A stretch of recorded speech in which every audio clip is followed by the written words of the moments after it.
Good evening and welcome, everybody. Welcome back to session number 129 of Exploring the Lord of the Rings. Good to be with you guys. This is session, I think, number 55 on the Council of Elrond, and tonight is a big night because we are going to get to the climax of the entire council, the turning point, what everything has been building towards. It's true that Elrond has been playing the long game with the council, but one can hardly blame someone as many thousand years old as he is for that.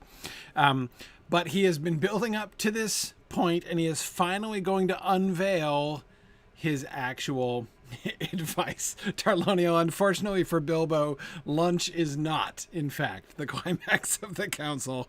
But we are actually going to get Elrond, the wisest lore master of Middle-earth, giving his opinion tonight for the first time. So, yes, Rhythm of the Night, who is with us here for the first time, has been catching up, and he's on session 135, and he can't believe we're still on the council. Yes, that's right. That's right. Yeah, we've been on the Council of Elrond since December 15th, 2019. It has seen all of us all the way through the pandemic and everything else. But yeah, here we are. Nope, we're on 55 and going strong. I think we'll get, I don't even know. I'm not going to try and guess. I'm not going to try and guess how many more we still have. Probably 10-ish. I don't know. But I said by midsummer, right? By midsummer, we should get to Christmas in the text by midsummer, in the real world. So something like that. Anyway, okay. So that's where we are. One real quick announcement just to remind folks. Don't forget to register for Mythmoot, and also be look out for the call for papers. You can go to the page, signumuniversity.org/Mythmoot, and you can find the call for papers there. Really look forward to proposals for presentations. I always really enjoy not only sort of like, traditional academic paper deliveries, but, more sort of like unusual and unorthodox suggestions. Lots of fun there. Yeah, I see that Lisa on Facebook is also saying the same thing. She took several months off because she was having a baby and returns from maternity leave to find us still on the council. So there we are. But anyway, yes, I do hope folks will be able to join us for Mythmoot. And of course, as you know, we've been saying the end of March is when we're hoping to make our final decision about whether or not we're going to try to do a hybrid experience with Mythmoot this year, whether we're going to try to have an in-person component, as well as we're going to do the digital stuff one way or the other. So totally sign up. We have our two digital options open. Mootcast, which is sort of the more asynchronous one. It is synchronous as well. You can watch live, but it's designed especially for people who might miss stuff, might not be able to see things, and want to be able to access the recordings of not just the ones you get to see in real time, but all of them. So it's really valuable that way. But at the same time, you could also do Moot Hub, which is the one for people who really want the immersive conference experience from home, basically as closely as we can make it. So that's not only presentation by presentation, but the sort of fun social contact in and around and through all the sessions as well. So both of those, Mootcast and Moot Hub, are both open. If we do announce later, if we do decide to make the decision to have an in-person component down at the venue we've been using down in Leesburg, Virginia, if we do that, then we'll have an upgrade option. So if you've signed up for Moot Hub, then you can upgrade to in-person. But as I say, we haven't decided that yet. We will see what happens with that. We're waiting till the end of March to kind of give things as much of a chance to play out as we can, while still then having 3 months warning, basically, for people to arrange travel if we did go that direction. So we'll see. We'll see what happens. All right. Anyway, so that's my announcement. Remember Mythmoot. It is always fun. I get email notifications when people sign up and register for things, which I've always loved. I've gotten those ever since we first started Signum, and I always love those. I always love seeing people's names coming across and seeing who is going to get to come this year. I always look forward to connecting with folks at Mythmoot, one of my favorite times of the year. But anyway, all right. I see Simpson on YouTube is saying I can't wait for when we get to Toruk Ungol. I know, right? Me too. I'm really excited about that. But it's okay as long as we remain in reasonably good health. We should still get there someday. So there we go. Yeah, Captain Mo, I agree. I think we will see some children who will grow up to adults during the course of this discussion. I forget. Oh, I'm blanking now. Somebody, who was our first Exploring the Lord of the Rings baby? One of our regular attendees had a baby. We shared the picture, and that was way back in the early chapters. And we were joking about how old that child was going to be by the time we got to the end, like whether we were going to finish before that child graduated from high school or something like that. But anyway, so yeah, it is definitely a lot of fun. Exactly. And then when the children in the wombs of women grow old, we will finish our discussion. That's exactly it. Yep. Okay. Anyway, so let's get back to it here. We're going to miss the climax of the council after all. Now, don't be alarmed. You'll be like, hey, we did this slide last time. In fact, didn't we do this slide? No, we didn't do it for two weeks in a row. It just seems like it. But anyway, I only want to just read the end because we need it for the transition right into the slide that we're going to start with. You will remember that Galdor, whom we spent a lot of time last week talking about, says, only the waning might of Gondor stands now between him and a march in power along the coast into the north, and if he comes, assailing the White Towers and the havens, hereafter the elves may have no escape from the lengthening shadows of Middle-earth. And of course, even if you haven't read the text many times already, if you're paying attention, you know what's coming next, right? I mean, he totally asked for it right there, right? Galdor is about to get exactly what he deserves, right? And that is, of course, an interruption from Boromir. Long yet will that march be delayed, said Boromir. Gondor wanes, you say, but Gondor stands, and even the end of its strength is still very strong. And yet its vigilance can no longer keep back the Nine, said Galdor, and other roads he may find that Gondor does not guard. Then, said Erestor, there are but two courses, as Glorfindel already has declared, to hide the ring forever or to unmake it, but both are beyond our power. Who will read this riddle for us? None here can do so, said Elrond gravely. At least none can foretell what will come to pass if we take this road or that. But it seems to me now clear which is the road that we must take. It's a pretty strong statement for Elrond, don't you think? The westward road seems easiest, therefore it must be shunned. It will be watched. Too often the elves have fled that way. Now at this last we must take a hard road, a road unforeseen. There lies our hope, if hope it be, to walk into peril, to Mordor. We must send the ring to the fire. Okay, all right. Of course, we're not going to start with Elrond's thing here. We got to start with Boromir, Galdor, and Erestor here. So, yeah, all right. Yeah, Matt, that last sentence is a doozy, right? We must send the ring to the fire with the capital letters, right? The capital R ring to the capital F fire. Boromir. Now, I've tried to do some sort of Boromir apology. I'm using that word in the old sense, right? Some defense of Boromir as we've gone through. We've kind of talked about this before, ways in which Boromir, it's easy to kind of do a superficial reading of Boromir as, this hothead who's, one could even depict him if one chose. Like one could try to make him sound like like really rash and thoughtless and stuff like that. But despite the fact that he interrupts fairly regularly, I think he's definitely our most frequent interrupter, right? I mean, he and Frodo were neck and neck for a while, but I think he's pulled ahead here again with the interruptions. But anyway, here again now when he responds, long yet will that march be delayed.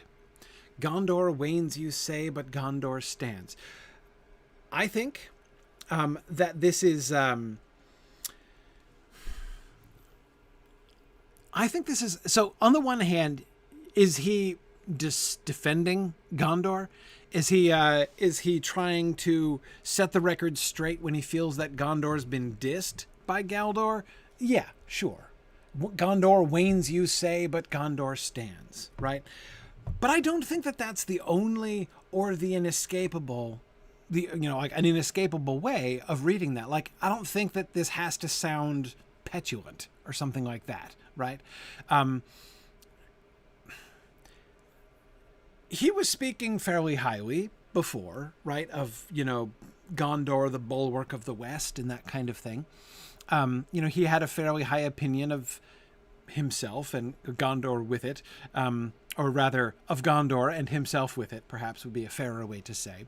And we've shown before how Boromir has tended to be provincial, right? And, have a very Gondor-centric perspective and to not really understand, what's going on around and sort of the significance of, how it fits into the big picture and what's going on in, the rest of the continent. And those things are all true. I'm not kind of taking any of those things back here, of course, but I still think that we could read this, despite the fact that he's leaping to the defense of Gondor. I think this is not just him being proud. I think this is not only wounded pride speaking. And Nancy, I agree with you. Certainly no worse than Galdor's elf-centric view. Absolutely. Galdor certainly it does seem to be something like at least as provincial in his own way as Boromir is. But yeah, Gilganther, that's exactly it. Is he speaking for hope, for the idea that all is not lost? Yes. Gondor wanes, you say, but Gondor stands, right? Notice he's not denying it, the waning, exactly, right? One way to paraphrase his statement here is, despite the fact that Gondor may be waning, yet we stand and we will stand. And even the end of its strength is still very strong. Note even that first statement, long yet will that march be delayed, is a really interesting statement, right? He doesn't just disagree with him, right? Remember, Galdor is just said, only the waning might of Gondor stands now between him and a march in power along the coast into the north, right? Which, you could take that as sort of implying, only a wet paper towel stands between him and a march in power into the north, right? And again, here, sort of Boromir's response in that light, take that back. Galdor is concerned about what's going to happen to the Havens, right? And therefore to the fate of all the rest of the elves in Middle-earth if Sauron marches in power to the north with the Grey Havens as his target, right, in order to take out the Havens. Boromir's response, long yet will that march be delayed. He doesn't say, oh, no, he won't, right? He doesn't say, Sauron wishes he could make a march in power into the north, right? But he can't, right? Because he's got Gondor to reckon with. That's not what he's saying, right? Long yet will that march be delayed. He may, but don't worry, Galdor. It's going to take a long time. It's not going to happen anytime real soon, Galdor. You know why? Because we're going to resist him. And we're going to resist him until the end. He won't be able to make the march into the north until he's killed us all. And that's going to take some doing, right? Even the end of its strength. He doesn't deny that. Gondor is coming to the end of its strength. That's something like a concession, right? At first it sounds like he's denying it. Gondor wanes, you say, right? Says you, right? Don't you tell me about the waning of Gondor is kind of what that sounds like at first. But I don't think that actually is what he means. Gondor wanes, you say. Fine, but Gondor stands. And even the end of its strength, because it's waning, even the end of its strength is still very strong. Have we waned? Yeah. Are we as strong as we used to be? No. Even his own pride in Gondor won't let him, claim that, right? But what he does insist on is we are standing, and we will stand in his way. And at the very least, we're going to delay his march in power into the north, because he's got to come through us first. And that at least is going to be non-trivial. It's going to take him some time to mop us up before he comes up.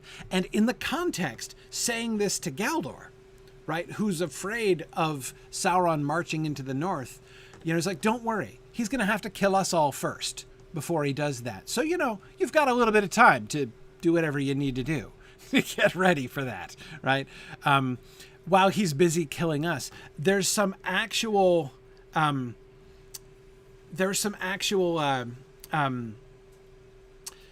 self-sacrifice involved here, right? I mean, he's pointing out, and he's rightly pointing out, Gondor is prepared to sacrifice itself. Our armies, our people are prepared to sacrifice ourselves to protect you. The Bulwark of the West thing is not just a boast, right? I mean, yes, he underestimates, the powers that are elsewhere in Middle-earth. Yes, he doesn't understand really the big picture outside, beyond Gondor. Yes, he does have a sort of inflated idea about the significance of Gondor in the big picture, really, as far as Sauron's plans and everything are concerned.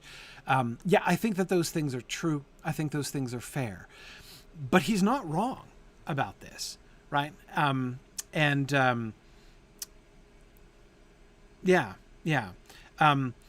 Kurtzimus, couldn't Gondor be bypassed? Sure, technically, yeah. I mean, he could just go around them.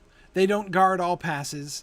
Even if he just ignored Gondor and took all of his armies north and went through Rohan instead, he presumably could do that more easily than he could conquer Gondor. But again, he's right.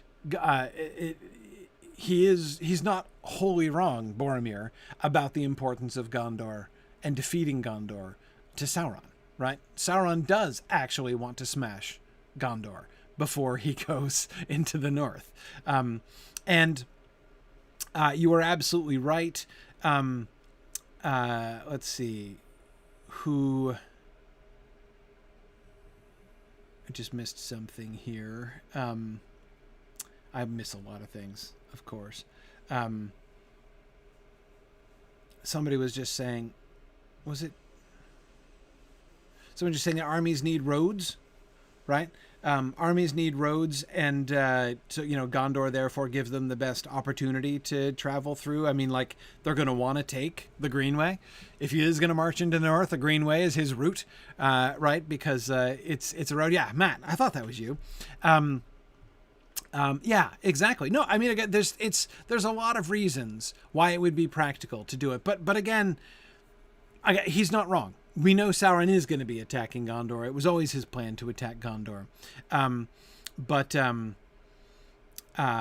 yes. So anyway,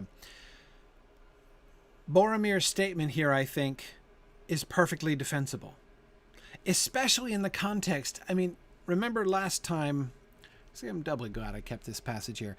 Last time when I was talking about my own traditional misunderstanding of this passage, how I've misunderstood this passage for years. If the return to Iarwain be thought too dangerous, then flight to the sea is now fraught with gravest peril, which always made me wonder if Galdor had the faintest idea where Mordor is and how quickly Sauron could get there.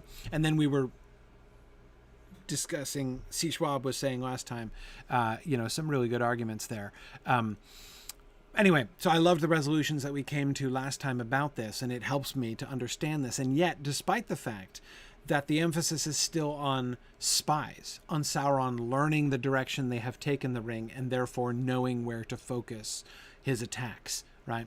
Despite that, Galdor is nevertheless concerned about how soon the enemy is likely to be marching up into the north, is going to be invading Eriador again.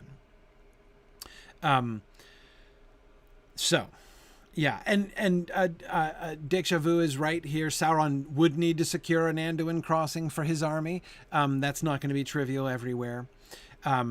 Yeah, good. GDC was just saying the same thing. There are only so places an army can cross the Anduin. Yes, absolutely.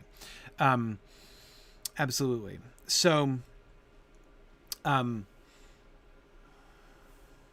yeah.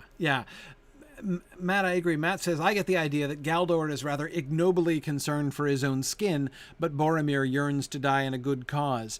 Well, the one thing I'd say for Galdor here is that I think it's not primarily his own skin that Galdor is thinking about, but his mission, his purpose, right? I mean, he's got a job, right? I mean, Galdor has one job. He's one of the elves of the Grey Havens.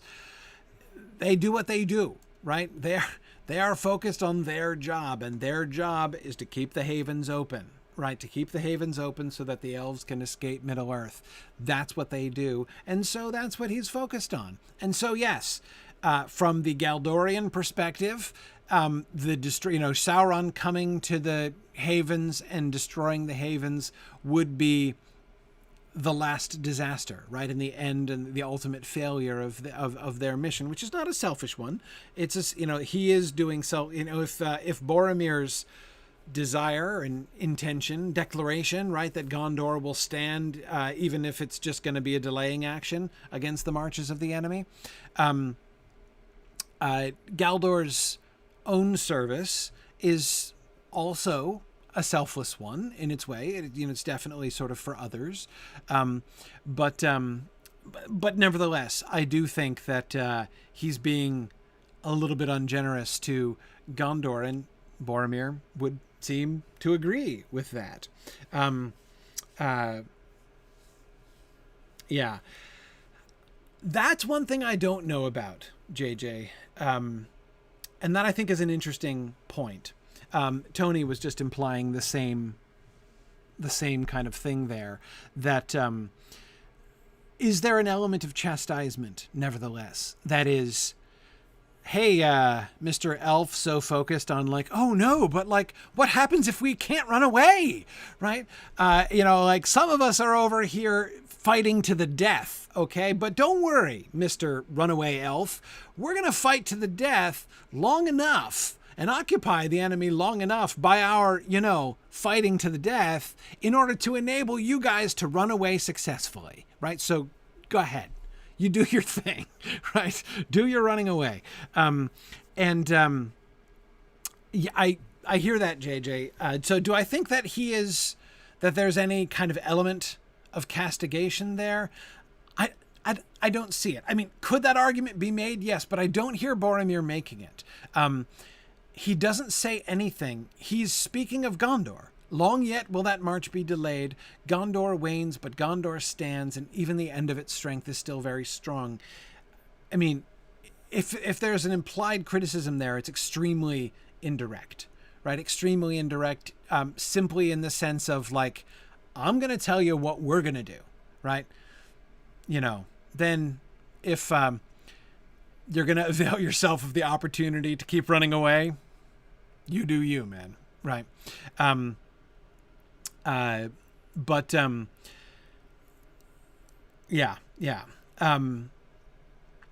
So, oh yeah, sorry. One other thing I want to say about that first sentence. My favorite sentence, my favorite word in that sentence rather is will. Long yet will that march be delayed. The sentence as a whole does not speak confidently of their chances in the war with Sauron, right? The sentence as a whole acknowledges that the march is going to happen, right? I mean, they're not going to succeed in resisting Sauron in the end. All they are hoping for is a long delay of that march. But he's confident. Long yet will that march be. Not may. It's not long yet may that march be delayed. Like, hey, might be okay. You might have more time than you think. It's confidence. Long yet will that march be delayed. The combination of confidence in their strength and what they can accomplish in a completely hopeless cause is kind of breathtaking in that sentence. And I agree, several of you guys, and I've been kind of missing this, several of you guys have been talking about this sort of northern spirit, right? The kind of the element of northern courage here, defiance in the face of impossible odds, willingness to die, and determination to die well. Yes, I definitely hear that, and I agree, Matt. It is a chance for Boromir, son of Denethor, to show his quality. Yeah, and Arden Crayon, you're right. Boromir is literally saying, over my dead body and the bodies of all of my people. Yes, exactly. Now, Galdor's response, over my dead country, said Drow Snake. Yeah, absolutely. And yet its vigilance can no longer keep back the Nine, said Galdor, and other roads he may find that Gondor does not guard. I don't know about you. This is where I lose all sympathy for Galdor. Like before, I was willing to go with him. I really was. Here, he kind of sounds like a jerk. I gotta say, he kind of sounds like a jerk.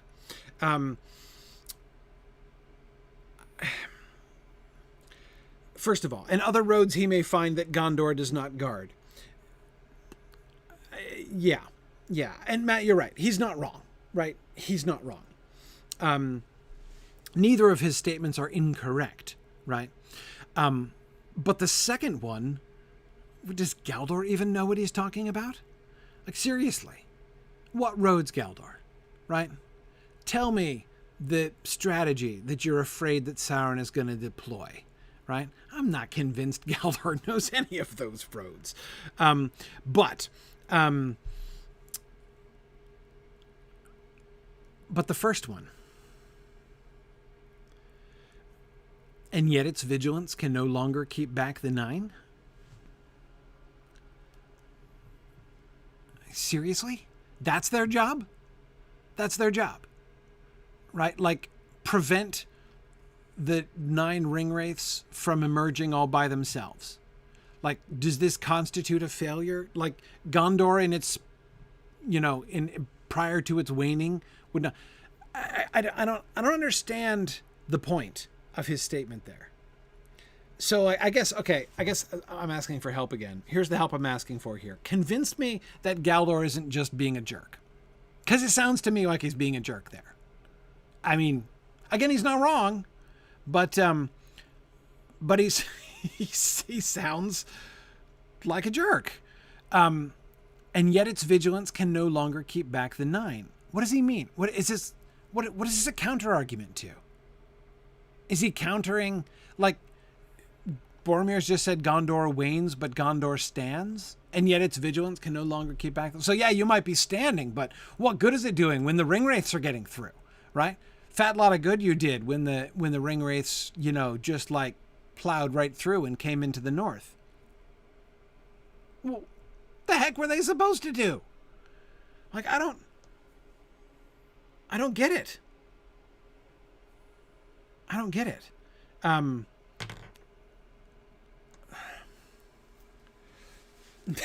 Yeah, Christmas says, what good did you do, Galdor?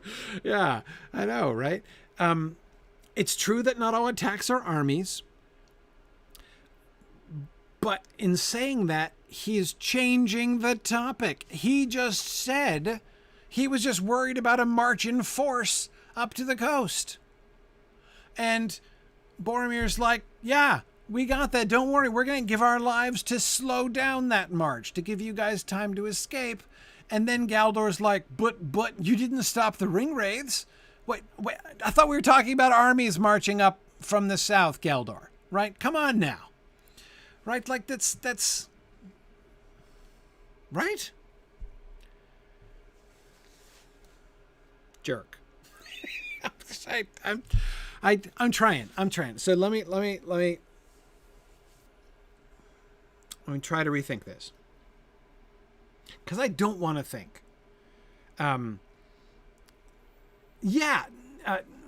Eruah Hill, that's exactly what it sounds like. Moving the posts is a great tactic for people who don't like to admit they're wrong. That's what it sounds like, right? First, he was worried about armies moving north, and when Boromir says, yeah, don't worry, Gondor's got the armies, at least for a while, then he's like, but it didn't stop the ring wraiths.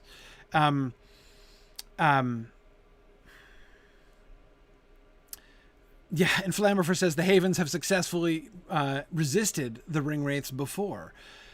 Yes. Okay, so the primary defense that I see you guys trying to gather here is that Galdor's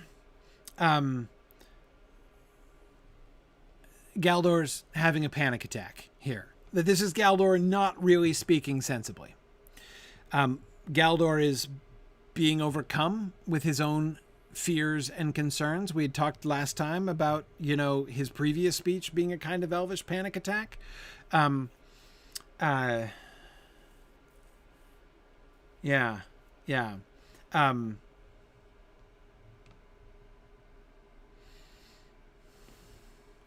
Okay.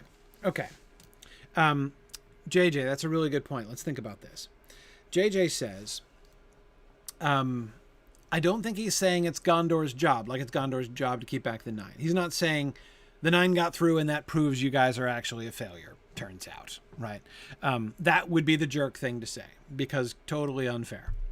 And that's why it's a jerk thing to say. It's a moving the goalposts thing. It's like what? Who put them in charge of, like, who even said that was even theoretically possible, right? Like, it's not their business. But anyway, so JJ was saying, I don't think he's saying it's Gondor's job, but rather claiming we've gone past where playing defense is a winning strategy. Okay, let's see.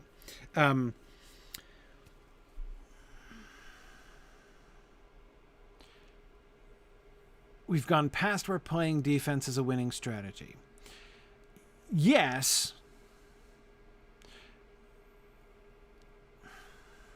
So JJ, if we take that line, if we take that line of thought as an implicit context for Galdor's statement here, not that he is, so he's not rebutting them, right? I mean, he could, like, it's so, hang on a second. So here's one way to salvage Galdor a little bit. Let's imagine the worst things he could say, right?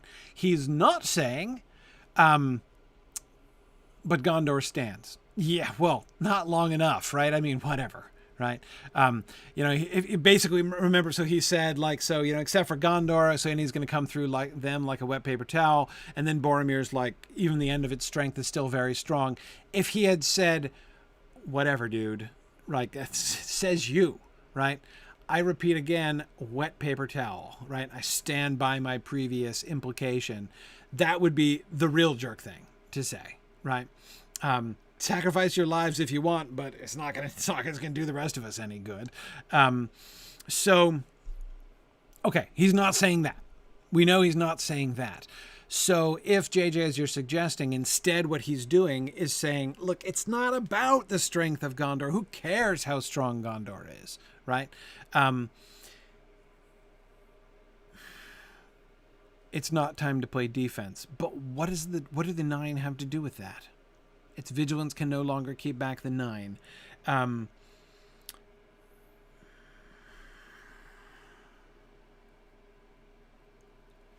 Let's see.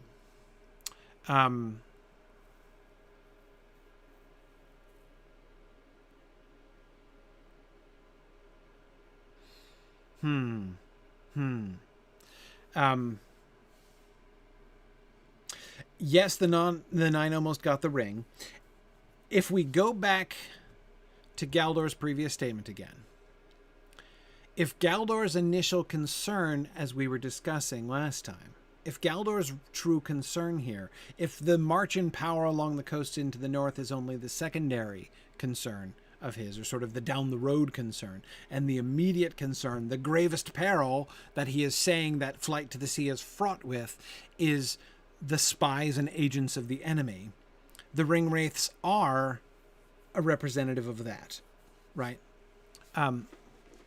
The ring wraiths are the best, most immediate, and also strongest example of the reach of Sauron's hand, right? I'm thinking here of Karathras, right, and about how long Sauron's arm has grown. His arm has grown long, right? Look how long it's grown, right? So JJ, I can imagine in this context, Galdor wanting to say, oh, okay, Boromir, fine. So you delay them for a little bit.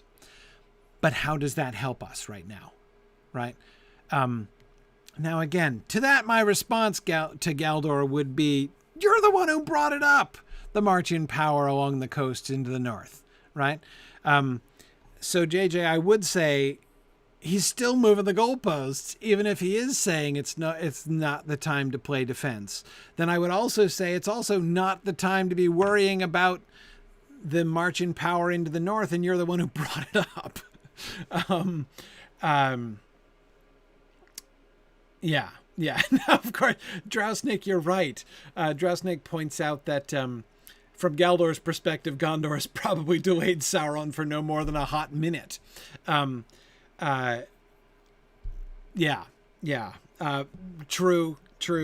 Long may that march be delayed is probably, long is going to have to get an asterisk, right? A big fat Elvish asterisk next to it. Yeah.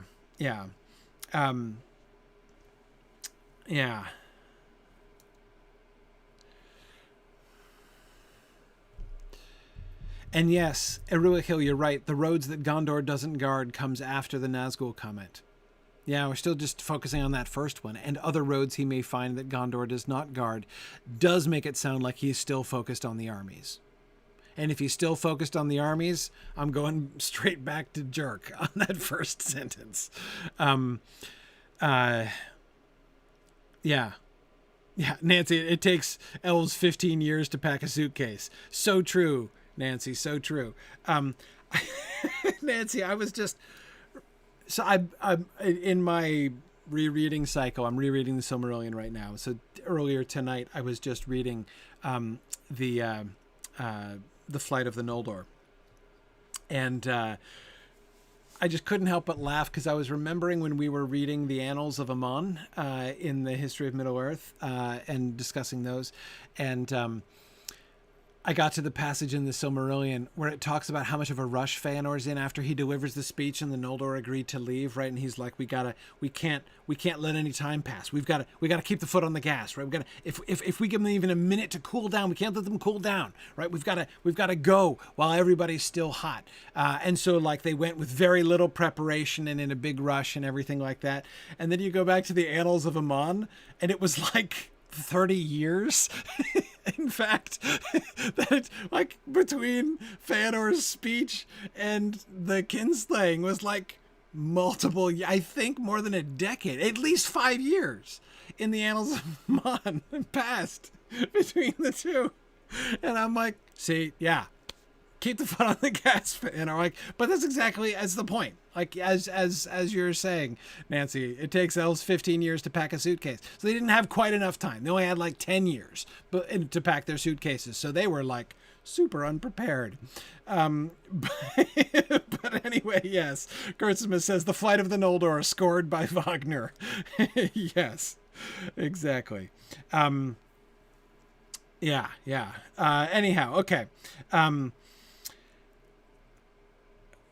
Yeah, okay, let's see. All right, Matt says, the march to the sea is all about a march to claim the One Ring by force. Sauron can do that at the head of an orcish horde or with an elite strike force like the Nine. Galdor's point could be that even Gondor's defense is porous and cannot be guaranteed to hold back Sauron's efforts. Yes, that's true. That's true. So, okay, that's That's only like a 2 or a 3 on the jerk scale instead of a 6 or 7. So I'll take that as amelioration anyway of the issue, because it's, basically if he's saying, hey, thanks for your willingness to die in the cause and try to delay the march of his armies, but even delaying his armies might not do us any good. If the ringwraiths came through, and yeah, perhaps Sauron came through, or something like that. Maybe Sauron himself could punch through, and then Sauron at the forefront of the ringwraiths could be coming in power to the north, right? Even if he doesn't bring these armies with him, right? Okay, yeah, it's true. So I would say that if what he's saying could be paraphrased as something like, yeah, but even the best that you can do isn't guaranteed to really stop him, right? Even if you did stop his armies, it might not stop him. Okay, that's like slightly less jerky. It's still I still have a hard time getting over how he's brushing off Boromir's statement about the sacrifice of Gondor, right? Boromir making this balanced and strong and courageous statement. Boromir speaking very well, as he always does. And then Galdor just kind of, his "and yet" feels like a brush off to me, right? He doesn't really address anything that Boromir says or acknowledge what Boromir just said, even though, yeah. Heir of Numenor, that's a really good point.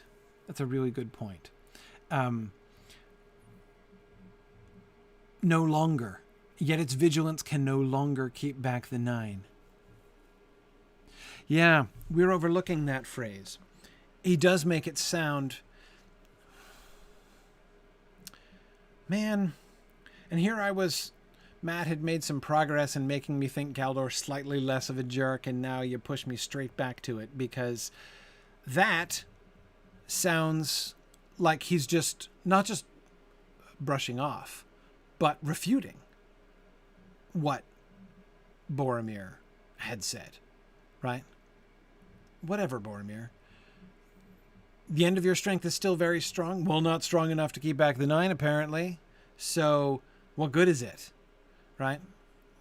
If its vigilance can no longer keep back. Now, I'm going to give him the benefit of the doubt and assume he's using the word vigilance unsarcastically, right? It could be worse, right? It would be worse if he were using it, and yet its vigilance can no longer keep back the Nine. I don't hear him that way. I'm not going to go so far as that. But no longer does make it sound like he's saying, you can say as much as you like that the end of its strength is still very strong, but it isn't strong enough, right? Like, it's already failed. It's already failed. It can no longer keep back the Nine. And other roads he may find that Gondor does not guard. In other words, your brave statements about it's useless. It's useless. What's the point of Gondor? Gondor can't keep back the ringwraiths. And anyway, he could go around them. So who cares? Who cares? Gondor is irrelevant to this discussion. Which brings me right back to jerk, right? I mean, yeah. Oh, Kurtzimus playing dirty. So Galdor is kind of a jerk to Boromir here, but at least he doesn't try to kill the ring bearer. Ouch. That stings, Kurtzimus. Yikes. Yeah.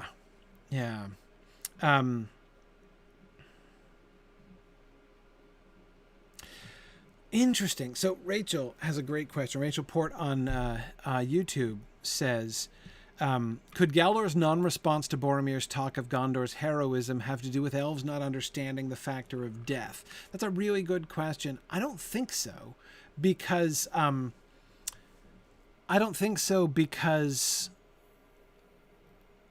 they understand that bit, right? That what they don't understand is dying of old age, and they don't understand what happens to humans after they die. Dying in battle, elves get. The elves of Middle-earth have had lots of experience, some of them with personal experience, right? Glorfindel is himself a veteran of dying in battle. He's the only one sitting at the table who can sit around and explain what dying in battle is like from the other side. So, but anyway, yeah, no, they're familiar with that. They're familiar with that, but I do wonder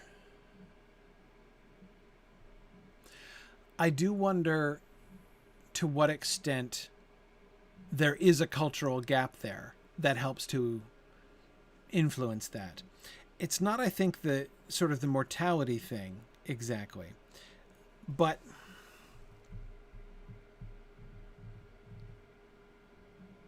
I don't know.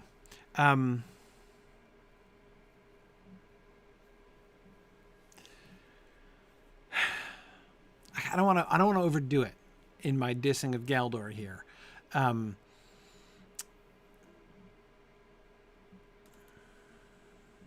That is, I don't want to. Let me explain what I'm resisting. What I'm resisting is saying that Galdor doesn't care because they're just humans, right? That he's devaluing human life, broadly speaking. That seems unfair. That seems to go beyond any warrant I think we have from the text in viewing Galdor. Okay. All right. Hey, Frumius Bujum. I like this. Frumius Bujum has a good suggestion. Less of a jerk interpretation, he says. You acknowledge you will ultimately fail, so why don't we find an alternative that doesn't end up with all of you dead? I like that. Let's run with this. Because again, Boromir's statement, as lovely as it is, as moving as it is, as powerful as it is in many ways, ultimately, it's not solving anybody's problems, right? Maybe it'll give them a little bit more time to run away. But like at the end, it's not solving anything, right?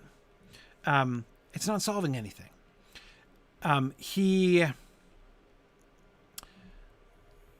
Where does this get us? A noble defense in which we all die, first you and then us, right? And then where are we?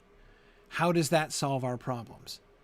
How does that solve the big picture problem? Remember, Gandalf has already given his speech about we should take thought to make a final end to this, right? We've been given remember, Gandalf's angle was Providence has laid before us the opportunity. Here we are, and here's the ring.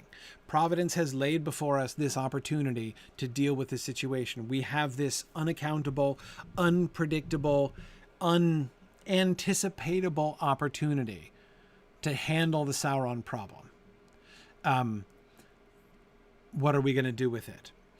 And if the answer is only we're going to put up a noble defense, a noble but hopeless defense in which we will all be killed one by one, nobly, bravely, with dignity,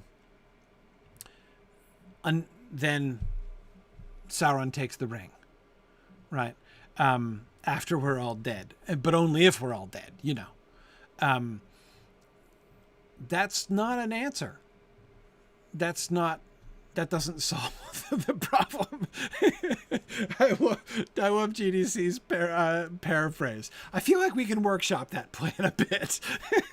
I like that a lot. Yes. Yeah. Exactly, Matt. That Boromir is taking the Northern courage too far, and ultimately, by doing so, sort of distracting from the real problem, right? Yes. And Boromir does sound a bit Rohirric here, JJ. You're right. And I think, by the way, his brother is well aware of that, right? He is gonna, Faramir later on will pretty much up and say that Boromir shared the values of the Rohirrim and other, that Boromir was an example of Gondor on the wane. Waning Gondor, which stands, and even the end of its strength is still very strong, and yet it has waned, right? That's Boromir to a T. Faramir is going to later imply. Absolutely. Yes. For Dauntless, I agree. In fairness, in this plan, they would not be bothered by the victory of Sauron being dead. Exactly. But that's precisely... and of course, I see what you're doing there, Forth Dauntless, and the one whom you are quoting, paraphrasing and quoting there. Yeah. I mean, that's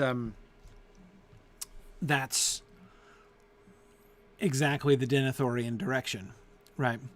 But of course, that is exactly the kind of thinking that Gandalf has already been explicitly rejecting and saying that it is important for them to reject.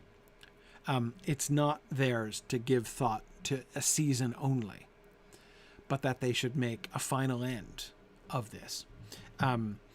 And there, we were talking about the difference between the way elves look at things and the way that humans look at things. This is one way in which the Elvish way of looking at things is a little better suited to the situation, right? Yeah. Yeah.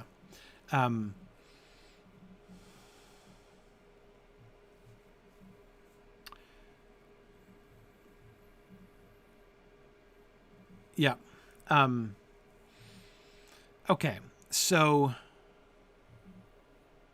let's bring in Erestor's response. Then, said Erestor, there are but two courses, as Glorfindel has declared, to hide the ring forever or to unmake it, but both are beyond our power. Who will read this riddle for us? This paragraph really raises Erestor, in my opinion. Erestor, there's a lot going on here, right? Erestor diffuses the situation. Boromir, he does not give Boromir a chance to respond, right? Because there are several ways in which Boromir could respond that would make this unravel a little bit further. This is a tense moment, and I don't think anyone's totally talked me out of 100%. My jerk meter has not gone down to 0 on Galdor here, right? I would say at the very least, bare minimum, Galdor is being insensitive here, right? This final reading that we've been looking at here, this, okay, awesome, you're going to sacrifice yourselves, that's adorable, but it doesn't help, ultimately. We need to think bigger picture than this. That's better. It is better. It is better, but still, I think, not utterly jerk-free in its response to Boromir. Erestor cuts it off, right?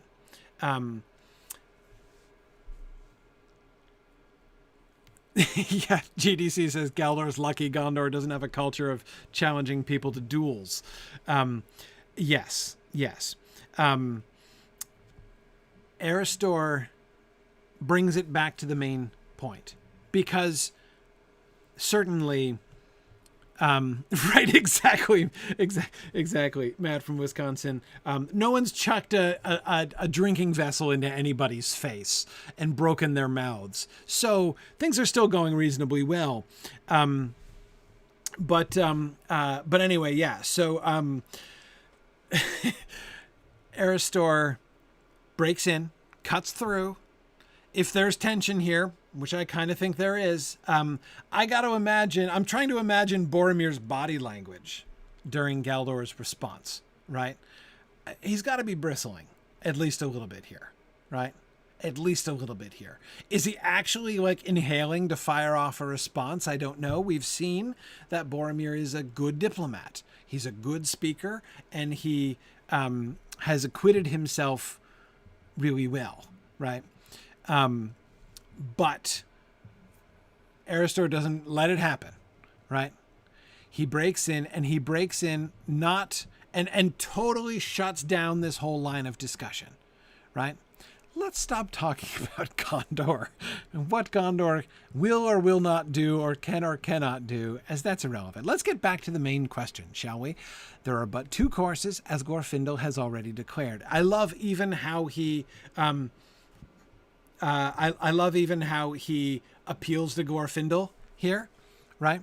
Because maybe it's just me, and I've always been a huge Glorfindel fan, but I've got to think that everybody around this table has abundant respect for Glorfindel. Like, even Boromir has got to be impressed. Like, Glorfindel's just that kind of guy, right? I mean, you can't be sitting in the room with Glorfindel and not realize that this is a dude that, before whose face the Nazgul withdraw, right? I mean, that's kind of the way it is, right? So he not only brings it back to the main topic, but he name drops Glorfindel. Let's get back to what Glorfindel was saying, right? As Glorfindel has already declared, there are but 2 courses: to hide the ring or to unmake it. Remember, we have a decision to make. Here we are, and here's the ring, as Gandalf says. What are we going to do with it? Hide the ring forever or to unmake it, but both are beyond our power. Who will read this riddle for us? And there at the end, you've just got to give him props, right? I mean,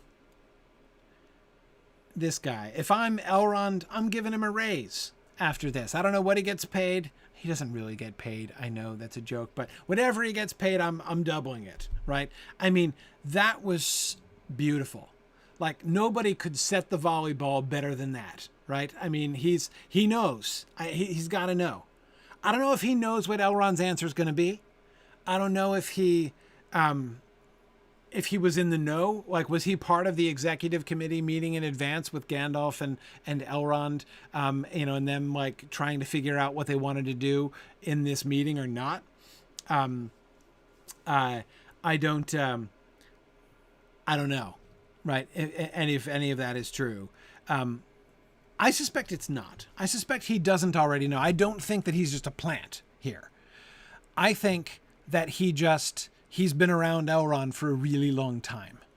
And I think that he can see that Elrond is going to read the riddle for them, right? That Elrond has opinions on this subject. And I think that he's definitely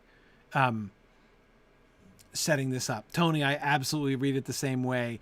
I feel like he finished and immediately looked at Elrond. Yeah, me too. Who will read this riddle for us? Elrond, right? Yeah. Who will read this riddle for us? Also, by the way, this puts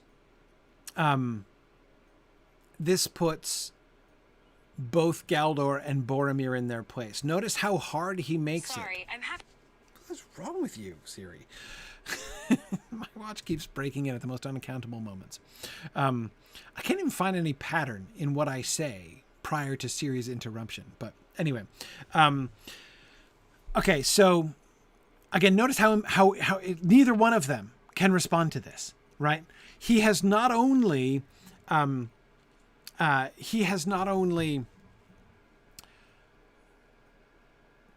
derailed their argument, or re-railed the conversation, I suppose, right?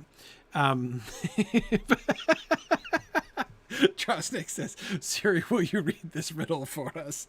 Yeah, I don't want to know what Siri is going to say if I ask her that.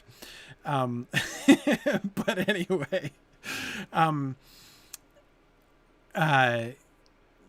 but again, neither Boromir nor Galdor can respond, right? Galdor has just been saying, I mean, one way to do a big picture paraphrase of what Galdor has been saying, of Galdor's whole contribution, Galdor's whole contributions have essentially boiled down to something like, but what will we do? Right? He doesn't know. Like panic attack, as we were saying. He is not making suggestions. He is worrying about consequences, right? He is seeing obstacles. He's not suggesting a plan at all, right?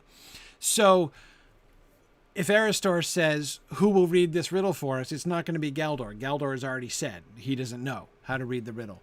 He, I think, is pretty sure that Boromir is not going to read the riddle because Boromir's plan is apparently, I know what to do, and that is nobly give my life in battle opposing Sauron.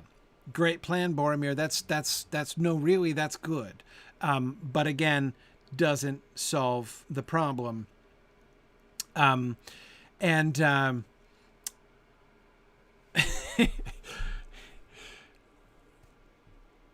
Neither one of them are going to be able to say this, right? So he shuts them up just beautifully, right? And then sets up Elrond, right? For the, for the spike over the net there. Yeah. Right. GDC imagines Boromir's response is, I literally walked all the way here just so that you could help me decipher a riddle, right? Like this, that's the whole point of coming here is so that somebody could read this riddle for us, right? I literally came with riddling words to be interpreted by you guys. Yes. Nancy says, of course, Gandalf gave Elrond a wonderful setup before, and it all came to squirrels. Yes, it's true. It's true. It's true that, it kind of looked like Elrond fumbled the exchange before, but I get it. I understand the defenses several of you are making of Elrond's squirrel speech, and I like them. I think that he's doing a lot of things. He's helping them before he just moves in for, the big answer, right? For the big finish. He helps them process things, right? And he's still more about leading them to see the answer than he is just telling them, right? That's why he didn't lead with this at the beginning, right?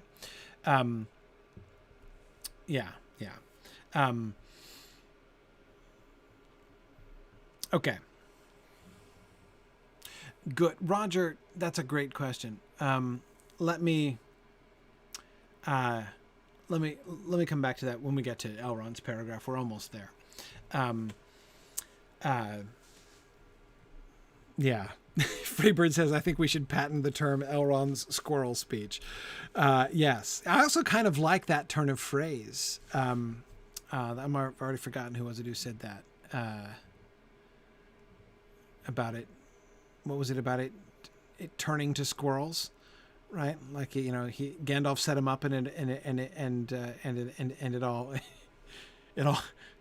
went to the squirrels. What was oh yeah, Nancy, and it all came to squirrels. Yeah, that's it. It all came to squirrels. I love it. That seems like a really applicable phrase, doesn't it? I feel like there are lots of contexts in life where we could apply that phrase. Yeah. Okay. Good, Nathan. Yeah, Nathan is thinking. So, not going to lie, Nathan. I think it'd be really funny. I would give Erestor even more props if at the end of that speech, who will read this riddle for us, he turns to Bilbo. That'd be hilarious, right? Because remember, Bilbo retold the entire riddle game, not omitting a single riddle earlier on in the council, right? Who will read this riddle for us? Bilbo, right? That would be hilarious. But I don't think he's doing that. As much fun as that would be, it doesn't feel to me like Erestor's kind of comedy. I don't think, I doubt it. Now, Lissalinde, that's a great question. I said that Erestor was probably looking at Elrond when he asks this question. And she's curious about why I don't think he's looking at Gandalf.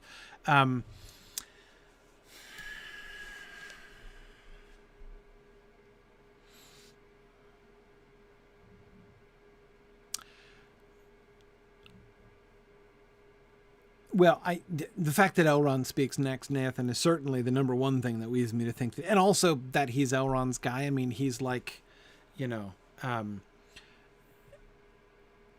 like Elrond's right-hand dude, right? I mean, he's the only counselor of Rivendell who's named. That's who's not Glorfindel, right? Who's named in the council. So he seems to have some kind of seniority here in Rivendell. Yeah. So anyway, and the fact that Elrond responds on behalf of everybody. None here can do so, right? So let's look at this. Let's look at Elrond, the structure of Elrond's response, because I think it's pretty cool. Who will read this riddle for us? Now, again, back to the riddle for a second to lead into this and what that means, why he says it that way. The reason it's a riddle, it's not a dilemma, it's a riddle, right?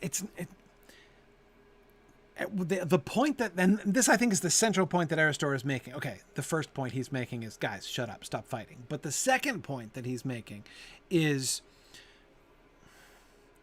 don't mistake things here. The problem here is not we're trying to figure out the best possible solution, right? There are two options. Which one is better off, right? Which has the best odds for success? Which is the most prudent course for us to take? Exactly, Tony, because that assumes that there is a solution. That's his point. He's not only saying, let's loop back to Glorfindel's cogent summary of the issue. He does do that, but he does take it one step further. Hide the ring forever or to unmake it. As Glorfindel says, those are our two options, but both are beyond our power. We can't do either one, people. The issue isn't which one do we do.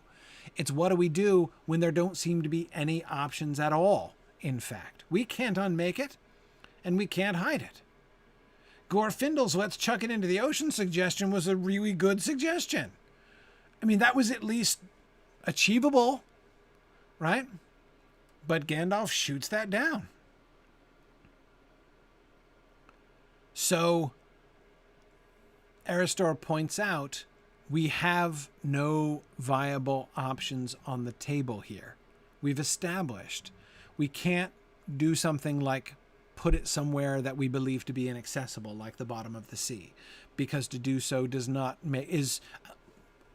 an abdication of the job that's given to us, right? It's avoiding the task that's been laid in front of us by Providence, as Gandalf has been suggesting, right? We need to seek to make a final end to this. So we need to find a once-for-all solution to this problem. And we've got nothing. We've got nothing. Both are beyond our power. So, who will read this riddle for us? Now, he does suggest that there is an answer.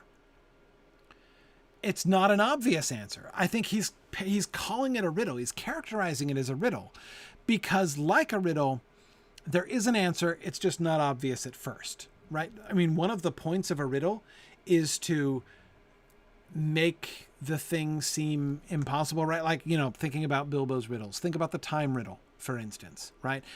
That's the one, of course, you'll recall that Bilbo was, this thing all things devours, birds, beasts, trees, flowers, gnaws iron, bites steel, grinds hard stones to meal, right? All these things. And Bilbo's first thought is completely down the wrong line, right? He's trying to think of some horrible giant or monster that did all of those things. And he can't think of anything, right, that could have done all those things. But he had some feeling that the answer was something quite different. Well, that's how riddles work. That's the point about riddles, right? Is that the answer is something quite different. When it looks like, it's sort of setting you up to think on the surface, to think about the obvious solutions to it. But those are all going to lead you to dead ends. They're designed to, right, by the riddle. And it's only when you can think at it, when you can see it from a different perspective, when you can look at it from a different angle, that you suddenly say, oh, chestnuts, right? It's obvious once you see the answer. Like most riddles, when you see the answer. So that seems to be... So again, I don't take Glorfindel saying, who will read this riddle for us, as seeing like, well, we're screwed, right? That's hopeless, right? He's not saying that. But I think that he is saying, we need a different perspective on this. We've made suggestions. So like the throw it in the ocean suggestion by Glorfindel is like Bilbo's what giant did all of those horrible things, right?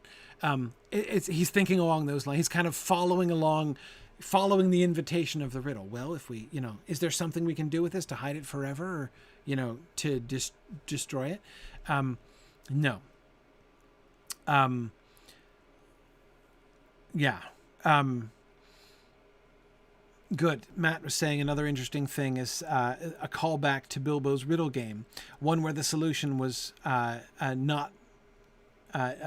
not use a traditional application of the genre. What's in my pockets is not the usual entry, just as the dilemma before them is going to require them to view the other two options differently than anyone has before.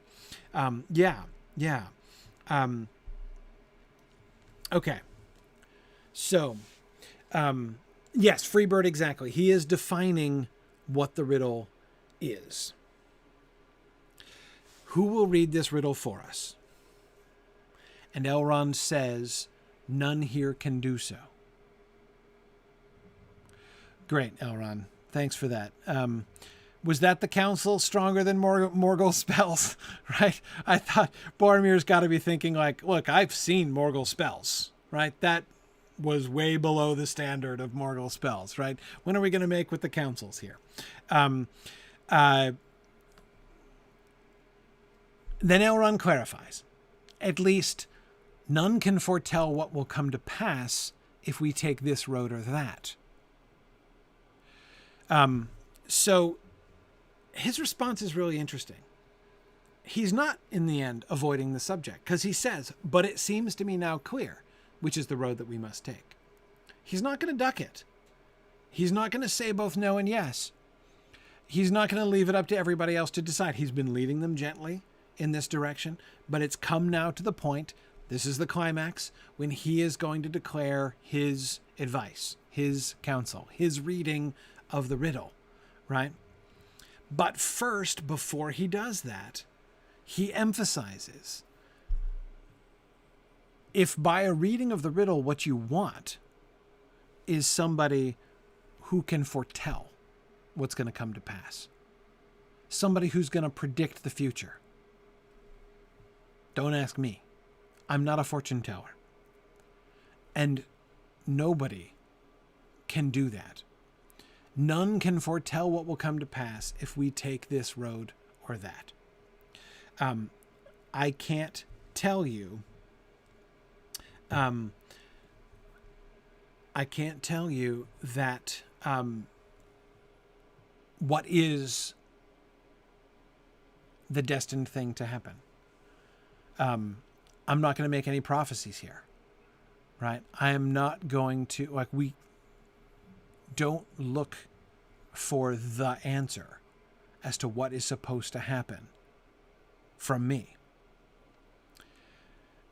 So I love his decreasing of expectations, right? But it's not just decreasing expectations. I mean, yes, he's doing that to some extent. But yes, Matt from Wisconsin, I agree. He makes it clear that there is not a certain end. I agree. I think it is not only when he says none can foretell what will come to pass. He is not just saying there isn't anybody here. Like, all of us present lack the capacity, right? He's saying what will come to pass is not foretellable. It is not foreseeable. Even the Valar don't know what's going to happen. And I think that's what he's reminding everybody of. The future is unknown. Don't expect. Don't think that that's... And, here I wonder if to some extent he's...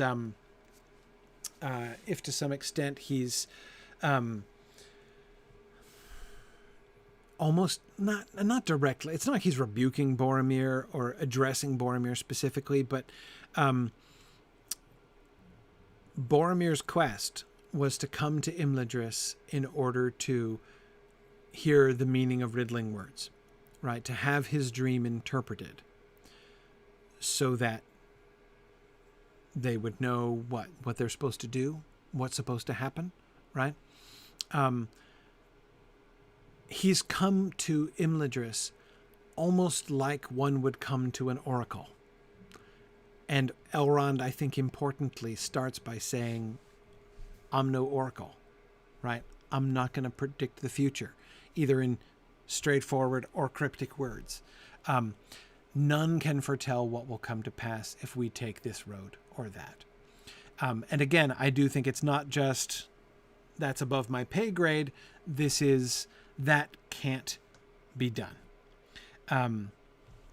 That can't be done. Yeah. And Eruichil, absolutely. It suggests human freedom is needed then to move beyond the music. Yes.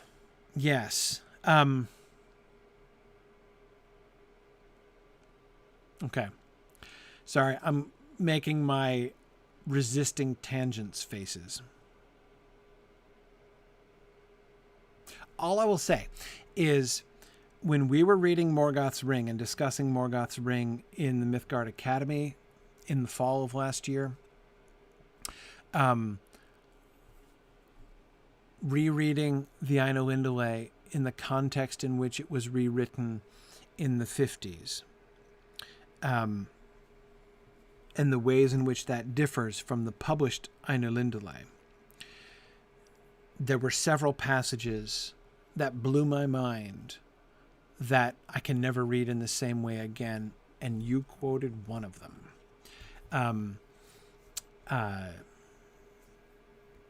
Anyway, so, but that's why I'm trying to resist, because I like, even my resistance of tangents is quite long, I know. Yeah. Okay. All right. So, sorry. I don't know, too hanging too much. The difference that I'm pointing to is that there was explicitly an Elvish narrator, that the Ainulindale was being narrated to a human audience from an Elvish point of view, and therefore speaking not with the voice of God, not with this high-level authority that it sounds like when you just read the published Ainulindale. It sounds like those passages that talking about the difference between the fates of elves and men. It sounds like we're hearing this like with the highest level of authority, right? But when you read it instead in the frame in which Tolkien wrote it, which is, this is an elf speaking to a human and explicitly opining, spitballing from the Elvish perspective what they theorize is the human fate and how the human fate differs from the Elvish fate. It is completely different. And there are several passages in the Ainulindale. Like, my mind was blown. I'm like, I can never hear those passages the same way again, because I'd always heard them with that resonant King James, version authority behind them. And that's not what Tolkien wrote when he wrote that originally. So anyway, that's what blew my mind. That's me avoiding the tangent. So I'm so glad I steered clear that. So yeah, where do you find it, Matt? Yeah, Morgoth's Ring. It's in the if you look in the table of contents, you can see the bits on the Aino Indole. It's, I think, the Aino Indole B text or C text. Look for the flat Earth version, not the round Earth version. The discussion of Morgoth's Ring is on our YouTube channel and on the Mythgard Academy feed and stuff as well. Anyway, huge stuff. Like I said, totally blew my mind. But anyway, so as I said, phew, good thing I resisted and didn't talk about that. That would have taken a long time. Anyway, okay, back to Elrond. But it seems to me now clear which is the road that we must take. Okay, so that's a pretty strong statement, right? Having said, on the one hand, not foretelling over here, right? Not foretelling. This is not a prophecy. Nobody can foretell what's going to happen. But it does seem to me now clear which is the road that we must take. Now, I want to return to the comment that one of you made a long time ago. I'm scrolling. Roger, there it is. Roger Wilco said, several things Elrond has said makes me doubt he's been pushing a foregone conclusion the entire time. The tale of Frodo was most strange to me, seems to imply he's only hearing all of it for the first time. Even his diversion to squirrels is more him thinking out loud and pondering whether Bombadil would be helpful. By now, here, it seems to me now clear. I'm taking him to mean that this is the moment he finally achieved a clear picture of what the decision should be. I like that. I think that you're right with a proviso. I kind of think he did have this in mind all along. And the primary reason I think that is that Gandalf clearly had it in mind all along. I mean, Gandalf said this back in Bag End, in The Shadow of the Past, right? I mean, he's been talking about taking the ring to Mordor. The only question that Gandalf left open way back in chapter 2 of the book was, maybe it will be your quest, Frodo.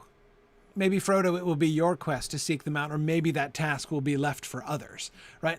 Gandalf's not yet 100% sure whose job it's going to be, but that somebody's going to have that job to do, Gandalf is pretty clear on. But, so Elrond.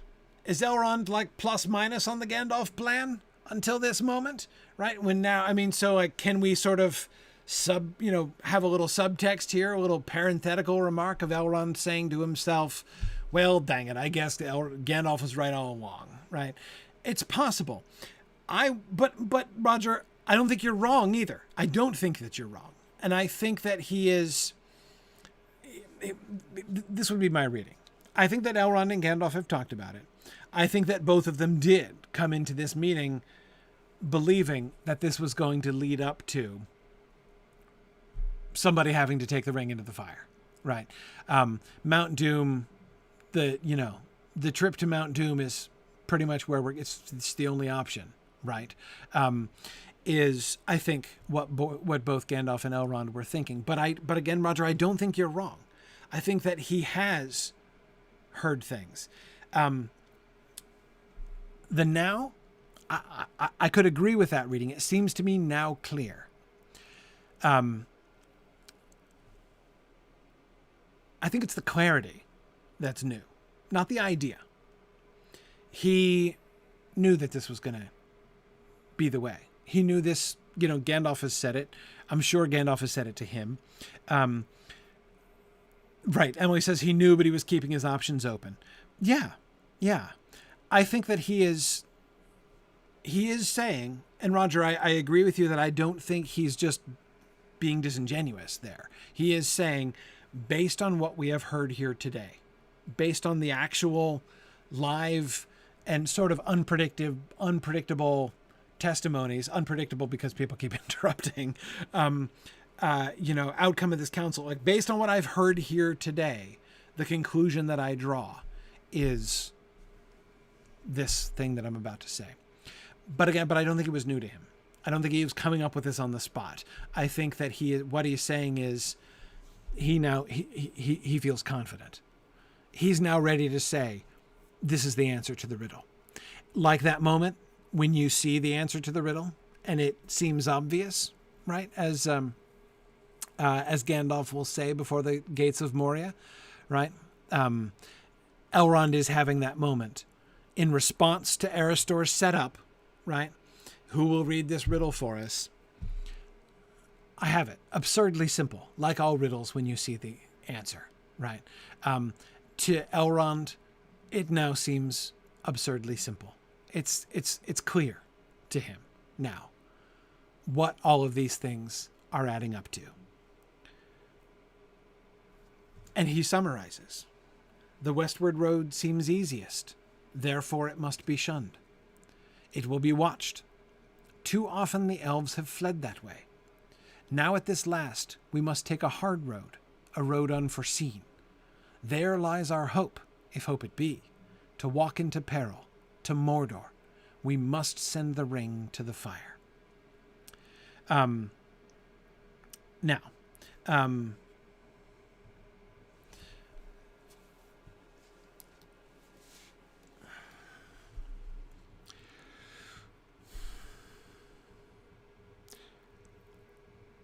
you know, one thing that really interests me about this? The syntax. I know. The syntax.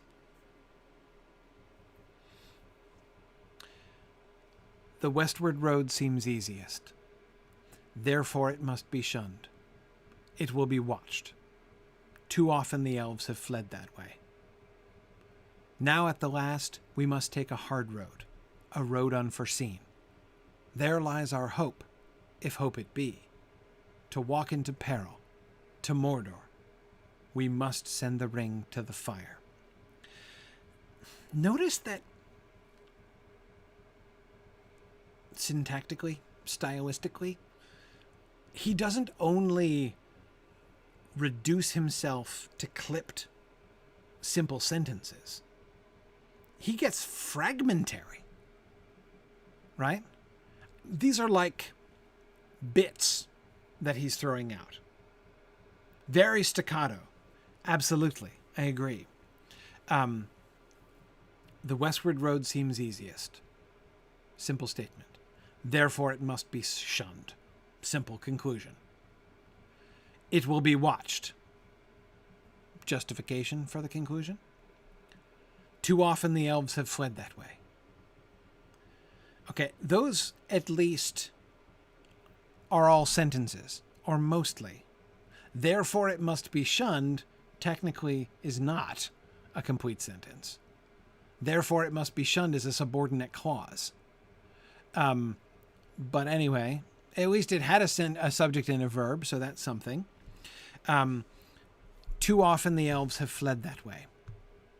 And that one is interesting because that's the only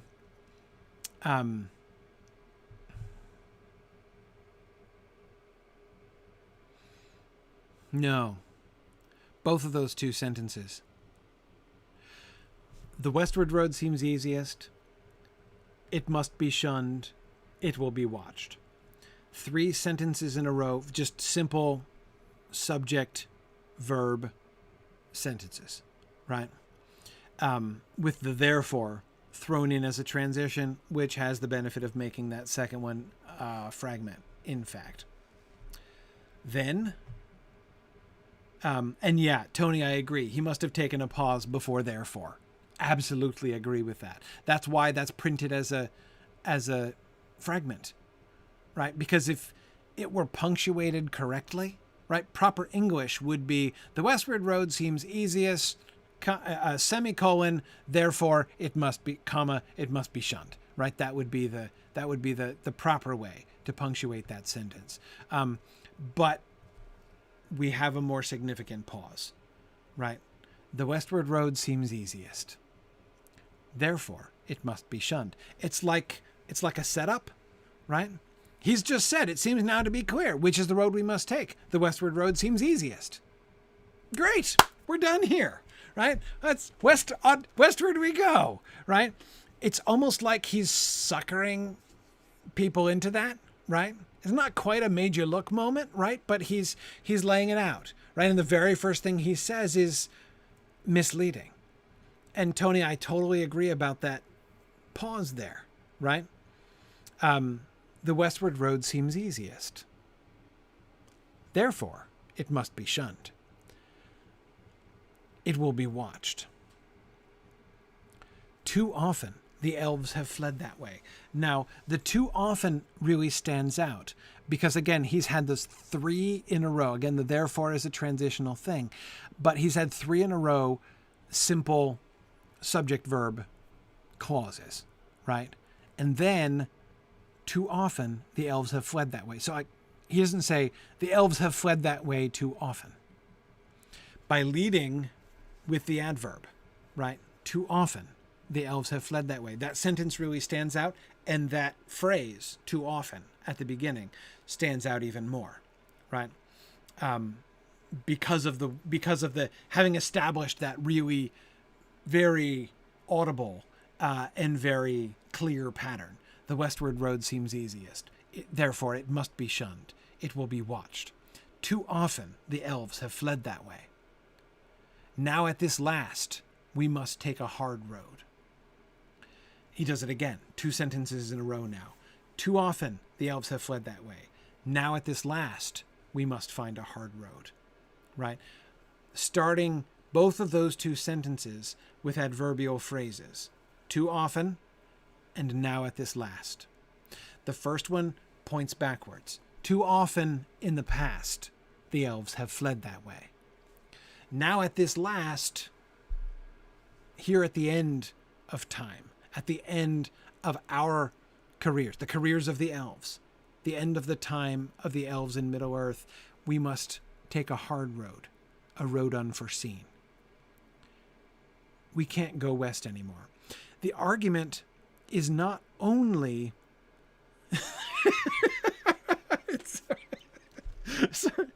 Arno says, "Hey, Galdor, where are you going?" Imagining Galdor running screaming from the room. Yeah. There is a certain amount of elf shaming going on here to some extent. Yeah. I don't know if shaming is exactly right, but he's pointing out their tendency, right? I would almost imagine Aranas, I'm now picturing when he says, "But it seems to me now clear which is the road we must take. The westward road seems easiest." Does Galdor brighten up, right? Yeah, to the west. That's what we're all about at the Grey Havens, right? And then he says, "Therefore it must be shunned." Oh, great.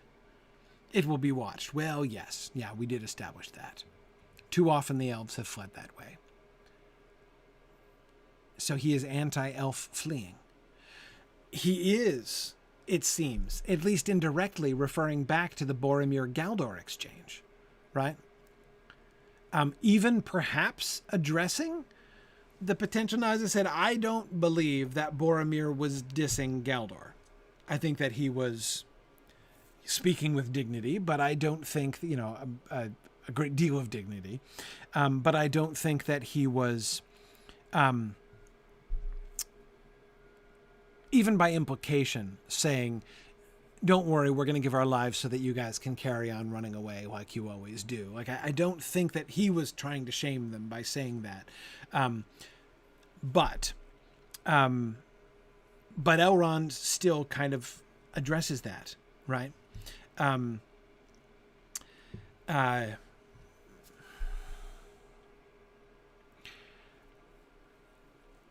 Too often the elves have fled that way. Now at this last, we must take a hard road. Before, too often, the elves have run away, have just left Middle-earth. And again, here he's coming back to Gandalf's point about, like, it is our responsibility to take thought and try to make a final end to this. We have a job. A responsibility has been given to us. Providence has laid this opportunity in our laps, and we can't turn away from it. We shouldn't turn away from it anyway. And if we seek only our own safety, that would be failure. So, We can't go west. Here's one thing that I really like about this. One thing that I really like about this is that I have to admit, I have never loved Elrond's "therefore it must be shunned, it will be watched" argument. On its own, that is. Just like as an independent justification. We're going to do the thing that Sauron least expects is an argument that to me kind of wears thin. And we'll see that I'm not the only one for whom that argument kind of wears thin. Boromir's going to object to it later too. But anyway, not in the council, later on. Anyway, but the point is,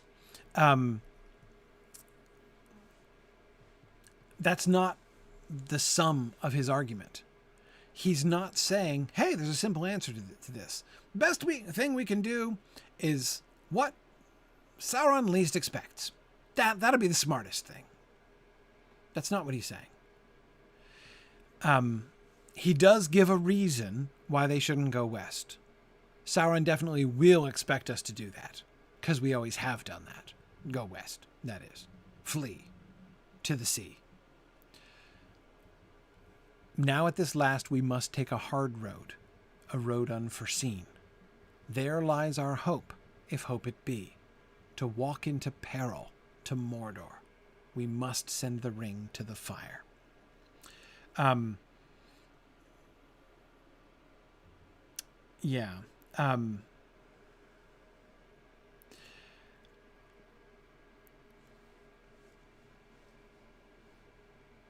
It is a road unforeseen, but it's not just unforeseen by Sauron.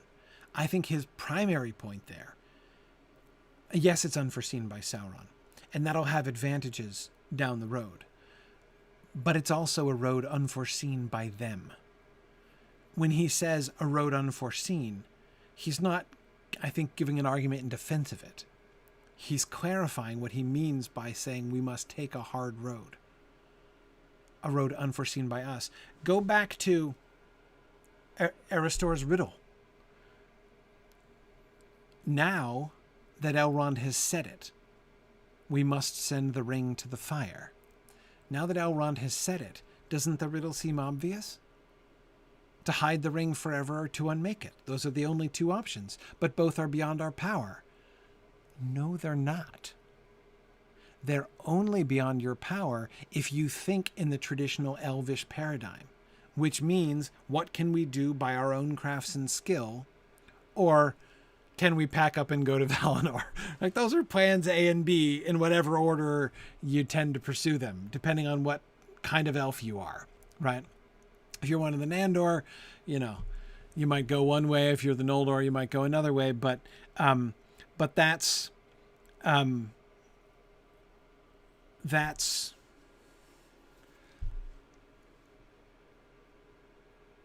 how they're thinking. That's what makes this an unsolvable riddle from where Erestor is sitting, right? And all Elrond does is look at it from a different angle. It is the thing that they haven't thought of yet, Tony, and it's the thing they haven't thought of because they have not foreseen anything like this possibility. This is never how the elves have played it. Ever. Well, that's not exactly true. There's only once that the elves have ever tried something like this. Well, not quite true. Twice, maybe. Do you see the parallels? To walk into peril? What's the normal Elvish? Ouch, Fourth Thoughtless says the Nandor's choice is C, none of the above. Yeah, Beren and Luthien. Yes, Beren and Luthien. The normal Elvish approach is let's resist, right? Let's... Beren and Luthien took the road unforeseen and walked into peril to Mordor, right? The other thing, the other one that I'm thinking of is Eärendil. There are other examples. Yes, the rescue of Maedhros, for instance, is sort of a smaller example of that. Smaller than Beren and Luthien. I mean, I don't mean to diminish the rescue of Maedhros, which is a pretty big deal. Now, I know Eärendil went to Valinor, right? He went to the west, but not in the same way, right? He did take a road unforeseen, for sure. A road never yet traveled. He did walk into peril. What he and everybody with him assumed would be certain death, breaking the ban. Here, remember the words of Amandil at the end of the Akalabeth, who saw himself, who believed that he was recapitulating, who attempted to recapitulate the actions of Eärendil. And when he explains it, we can see from that how he contextualized, how he understood, through the Númenórean tradition, what the voyage of Eärendil meant. And what it meant to Amandil was, I'm going to break the ban and take the punishment for that willingly upon myself, hoping that maybe, despite the fact that no hope will be left for me, right? I will surely perish. I will justly be executed for breaking the ban. But maybe before I'm killed, I can deliver the message and they can help everybody else. Right.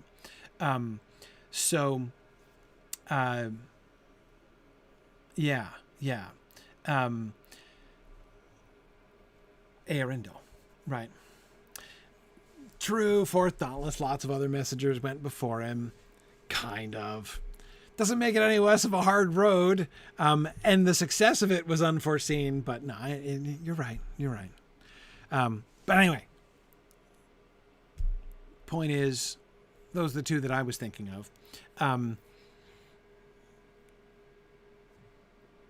This is the path that we have to take. And so this is one of the other reasons why I'm thinking, Roger, that we must send the ring to the fire isn't something that has just occurred to him during the last couple hours as he's heard this. I do believe that he has gained confidence and clarity, that he now sees the picture much clearer than he did before and is now really confident that this is the road that we must take. Must is a strong word there, right?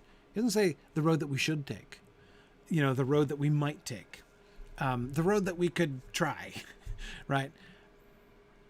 It seems to me clear which is the road that we must take. Again, that's what I think he's gotten in the now, is that clarity and the confidence to say must. But I think that he sees the overall pattern. Elrond, this is why Elrond is the wisest lore master of Middle-earth. This is why you go to him to seek the answer, the explanation of riddling words, right? That's why you look at him when you ask who will read this riddle for us. Not just because he's really smart, but because he has this bigger picture, the lore, the history, right? He can see the bigger picture.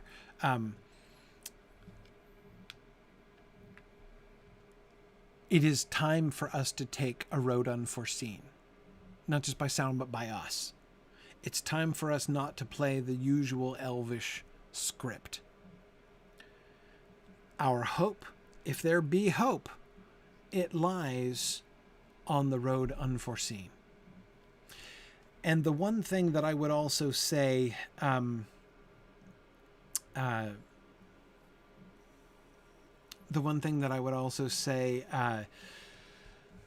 Roger, and I keep coming back to you because you made that wonderful observation.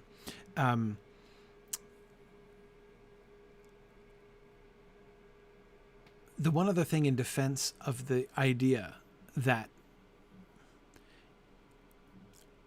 I think that he didn't prepare this speech, last night or 4 years ago or whenever Elrond does last minute preparations.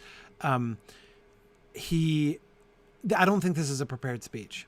I think that part of what we're seeing in the syntax is him still processing this. I think he doesn't know how to say it.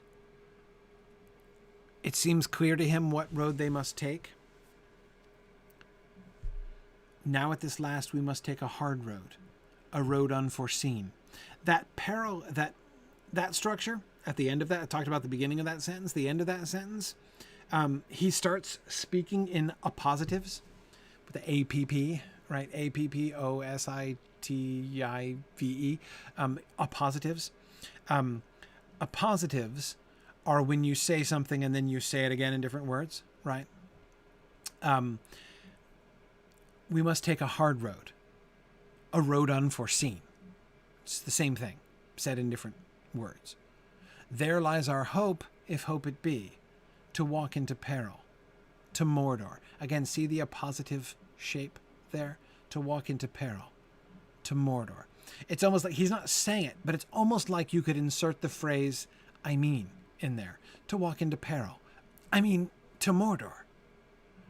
We must take a hard road. I mean, a road unforeseen, right? He's not saying that he's too good of an orator to do that, but he's, he is, it sounds like, almost still processing this himself, trying to figure out how to say it. To walk into peril, to Mordor. It's almost like, that one especially, doesn't it almost sound like he's procrastinating it? It might just be for dramatic effect, that he wanted to separate it out. To walk into peril, to Mordor. Like, let me build you up to this. First, let me get you comfortable with the concept of walking into danger, right? And again, this goes back to the westward road seems easiest, right? It's not just that we should shun the west road because it's easiest. We shouldn't be looking for easy. The secret to the riddle, the different angle from which you look at the riddle in order to solve it, is you stop trying to look for the best answer. They're trying to say, which path has the greatest chance of success, right? Which one could we do best that might have the best results? Well, that seems like a perfectly logical way to look at it, right? A very sensible way to approach the question.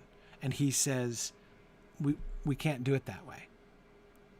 We've got to look at this riddle from a different angle. And that is, we need to find not the safest path, but the most dangerous path. Not the easiest path, but the hardest path. The road unforeseen. His conclusion there, we must send the ring to the fire. The last simple sentence, right? We must send the ring to the fire. In which he gives the shocking conclusion. Yeah, clearly, the answer is, let's walk into Mordor.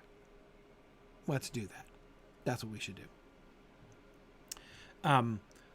But I think his real conclusion is, there lies our hope, if hope it be. There lies our hope, if hope it be.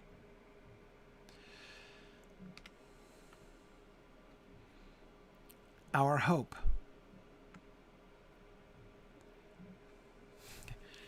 You know what interests me most about that sentence? The word it. He doesn't say, there lies our hope, if hope there be. Like, if there be any hope, it lies there on, the unforeseen road, the hard road. There lies our hope, if hope it be. What's the antecedent of the pronoun it, do you think?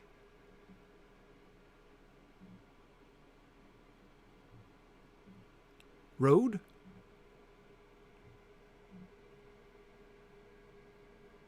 It's got to be road. I don't think it's hope. Maybe it's hope. There lies our hope. If that thing there be hope?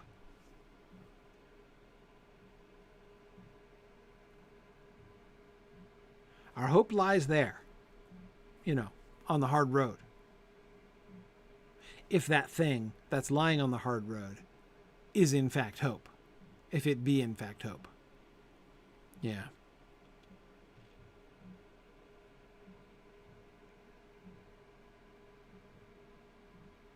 To walk into peril. Now this one, even more than the therefore sentence, is an unashamed sentence fragment. To walk into peril. To Mordor.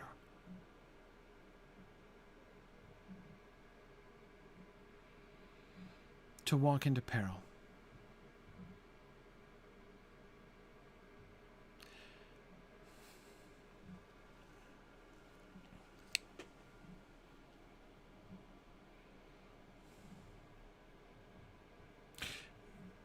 I think that's in a positive too.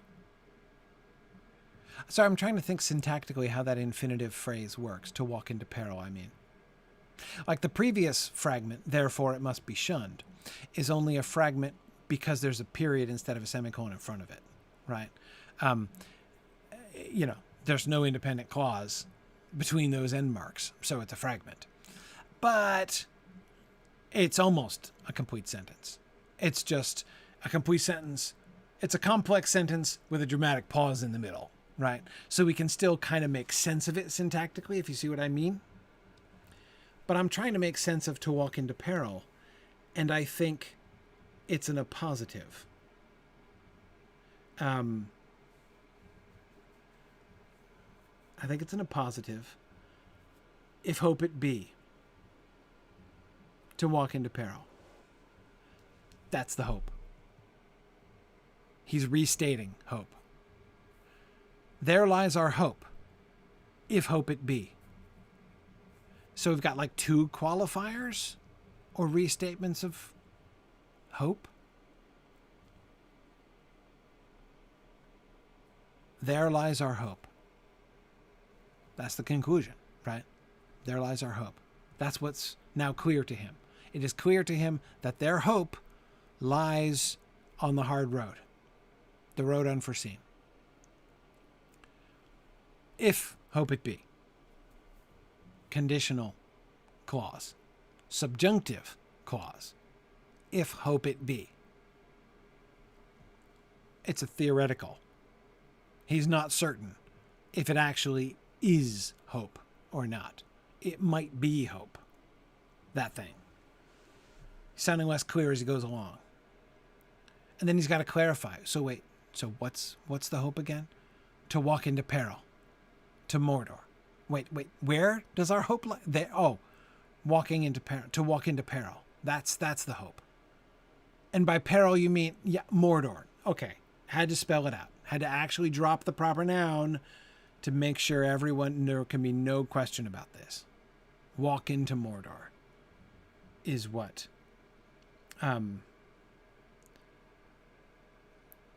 Yeah.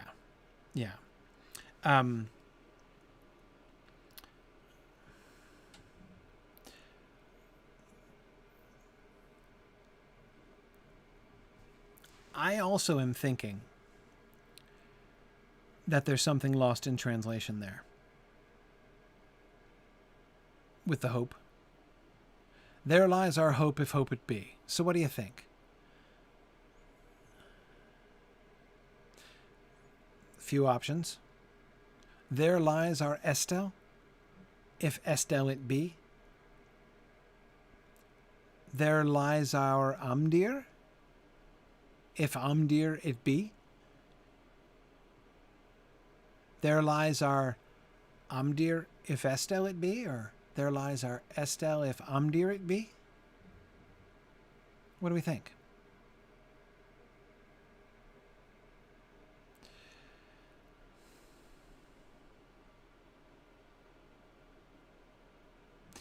Musical thinks they match. Both are Estelle. Here's the thing that makes me pause about that. The word Estelle is not a word you would put in an if clause. if you're Elrond, is it? I mean, if it's Estelle, then it's Estelle, right? You don't if Estelle. You don't if it. Yeah, Amdir for both.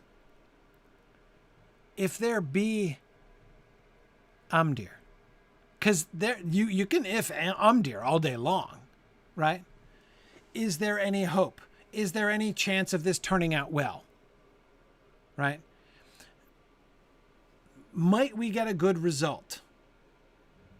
Right? Anything that makes you want to, if you still feel like maybe consulting a magic 8-ball, you're talking about Amdir, right? You don't if Estelle.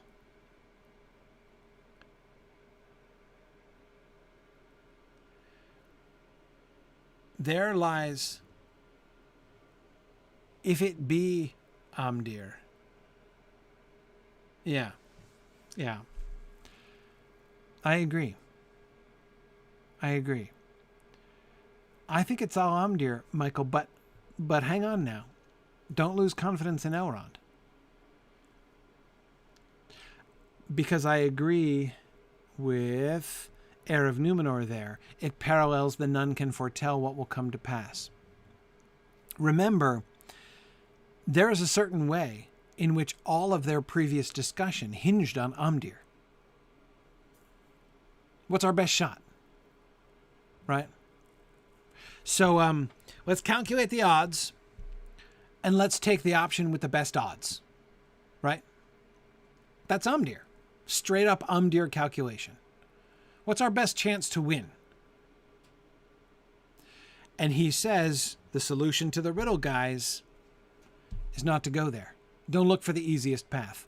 Don't look for the greatest certainty of success. Enough with the Amdir. If we have any Amdir, the only Amdir we have is it lies along the road which seems to be the abandonment of Amdir. The hard road. To walk into peril. To Mordor. We're not going to get good odds on that one.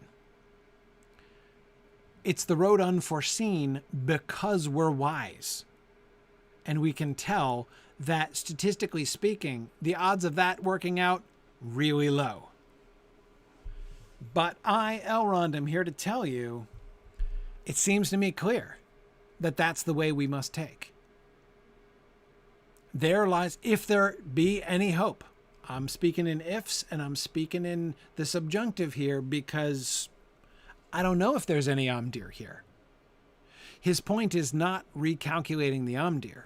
His point is saying, give up on the Amdir. Abandon all Amdir. Right? Let's go to Mordor instead. So I think in the end, Michael,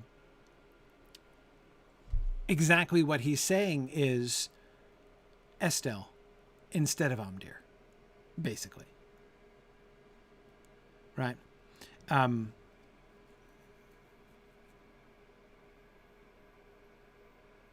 Yeah.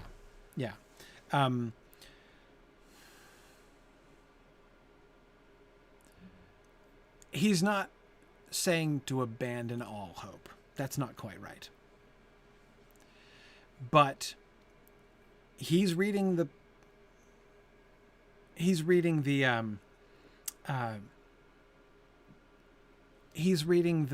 signs here. He's drawing conclusions about the direction this narrative is tending. And he's saying, I've seen this pattern before. It's not time to do the smart thing. It's time to turn the boat around and start sailing towards Valinor. Despite the fact, Fourth Dauntless, that that's never worked. Right? It's time to set off alone like Beren to Thangorodrim to try to get the Silmaril back by yourself, which is dumb. You should at least take your girlfriend.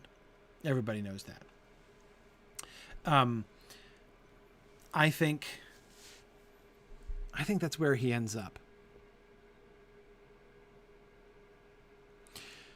I don't think the idea is coming to him for the first time. But as I said, I don't think that this is a speech he's prepared. I think he is thinking this through. And it's possible that in the end, what he's saying inside his own head to himself is, darn it, Gandalf was right. Maybe. Yeah. Okay. Let's leave it there, because it is super late. I am keeping you guys irresponsibly late tonight, and I totally shouldn't do that. So we will pick up next time with walking into Mordor, walking into peril. And we will see what we have to say about this. It's almost time for Boromir. It's been like seconds since Boromir interrupted, so we're due. All right. Thanks, everybody. Thanks for joining me for our text discussion tonight. And we are going to field trip time. We're going to probably have to have a slightly abbreviated field trip because it's so late and I've kept you guys so late. But let's do it anyway. All right, hang on a second. I got to wake my mouse connection back up. There we go. All right. Okay. Well, unfortunately, Valori could not be here with us again. She is still ill, though getting better. And so we're going to head back to Holtvis again. And we'll meet up in Holtvis, and we'll ride up north towards the Carrick. We have... we're almost done with the Vales of Anduin. Only one key place to go, yep. That's right. So we should be able to do a quick scouting of the countryside unless I spot any squirrels or anything. Then we can head back to... So yeah, I'm taking the... I think I was insufficiently clever. Yes, I was. To re-bond myself to the Holtvis milestone. So I still got to head down to the stable master here. It's all good. Yeah.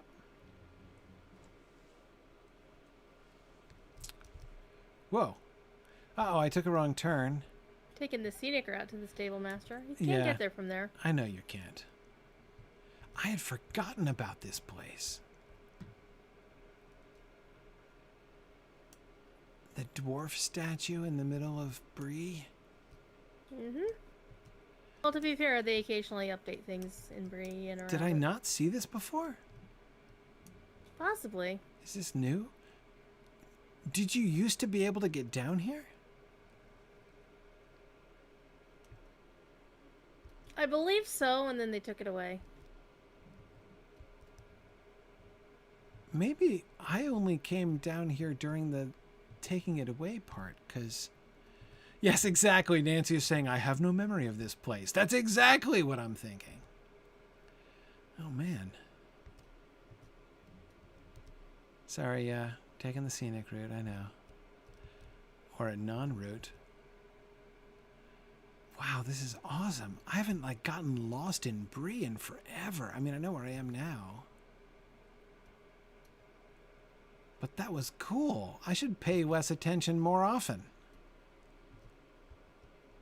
There's a quote of the decade. Yeah, that was really good. Okay, down to Holtvis. Who built that dwarf statue in Bree? Probably a developer by the name of Scary Crow, who in his spare time redid Bree some years ago. No, not the developer. I mean the dwarf. It must have been a dwarf. I mean in-game. Oh, yeah. In Game World.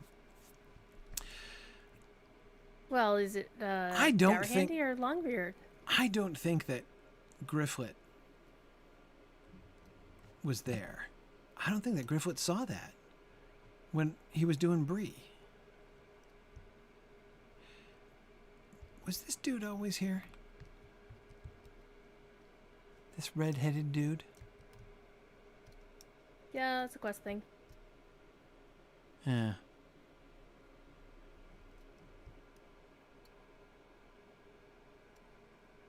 Okay, I guess I was thinking of these outer gates here. With the two wooden dudes. Okay. Sorry. Okay, you guys are probably all already here because probably most of you didn't get lost in Bree on the way to the Stable Master. So, all right. It's a good thing I'm going straight to the goal here tonight. That's the plan.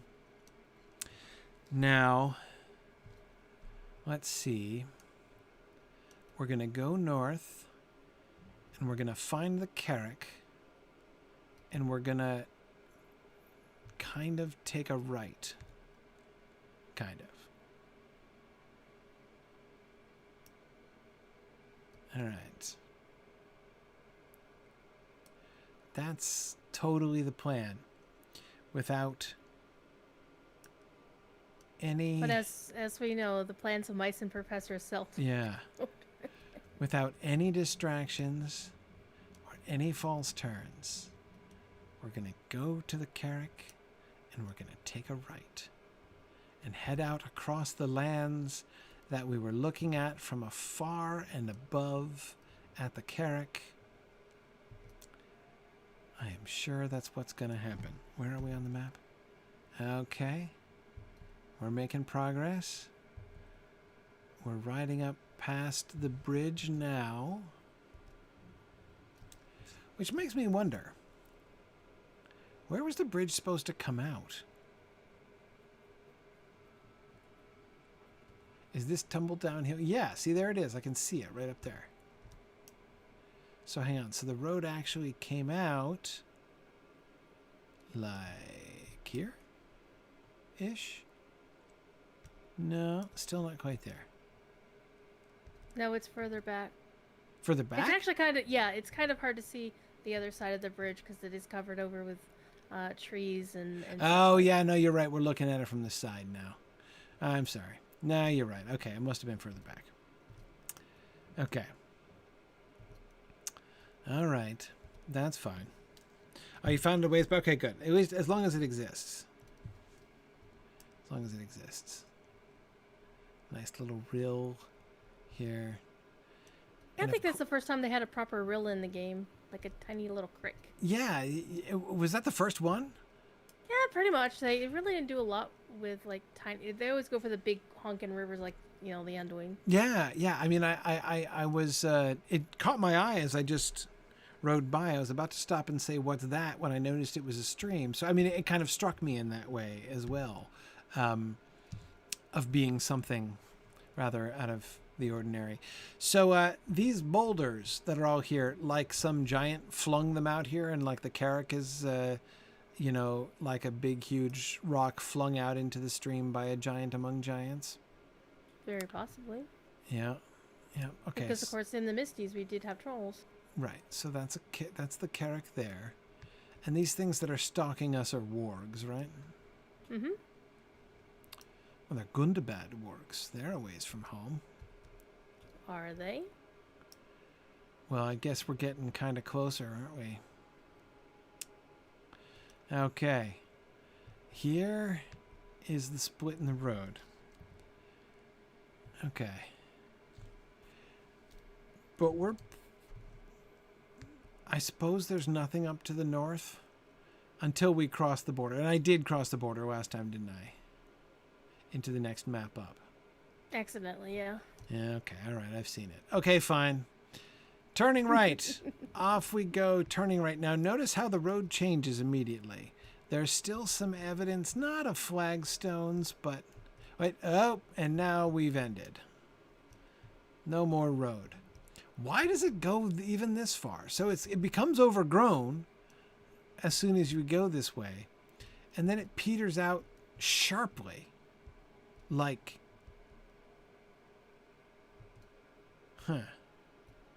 Oh, wait, no. Then it picks up again here. So it's still here. It's just most fully overgrown in places, right? In chunks. There, right there. Here it comes again.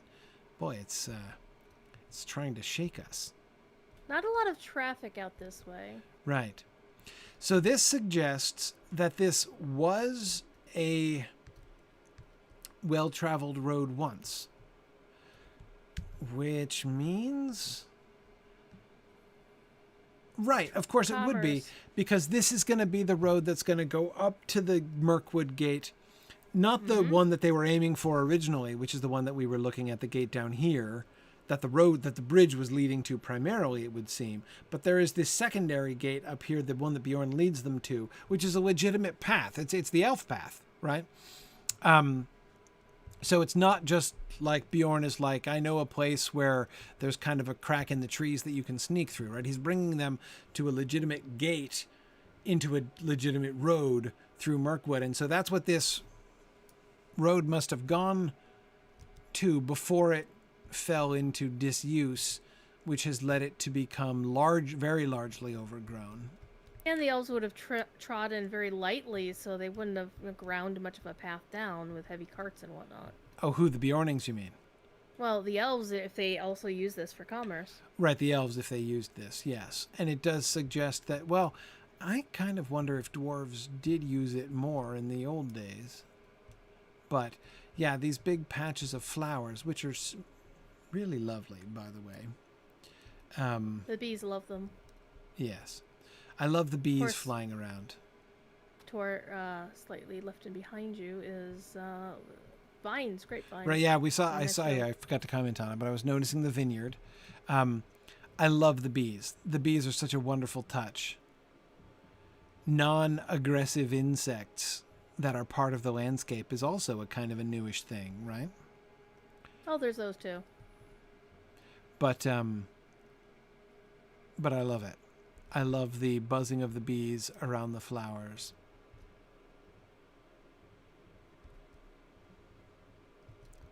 Oh, boy, it's really hard to stick to this road. Here we go. It is a little bit easier if you watch it on the mini-map, but then that doesn't help motion sickness. No, it does not. Okay.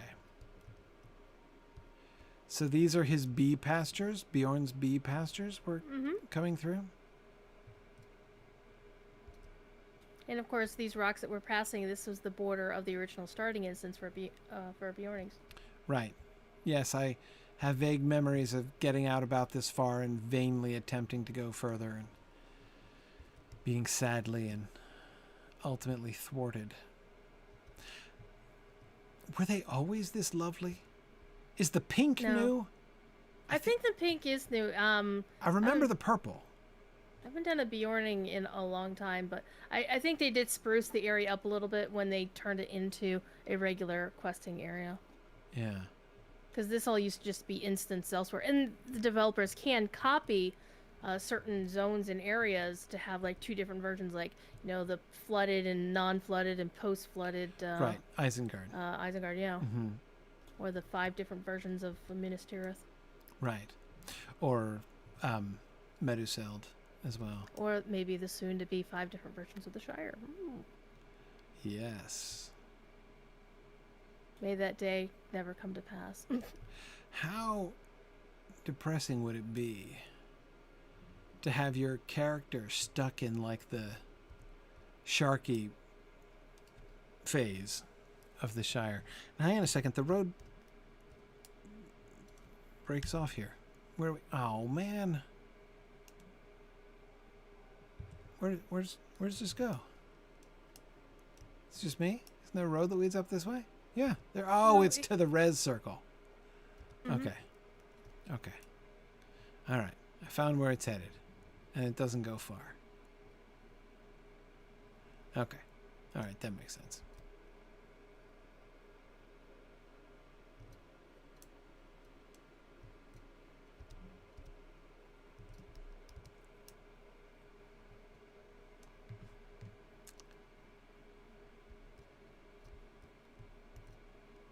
Okay, so now my next question was going to be, does the road go straight to his door? And the answer is no.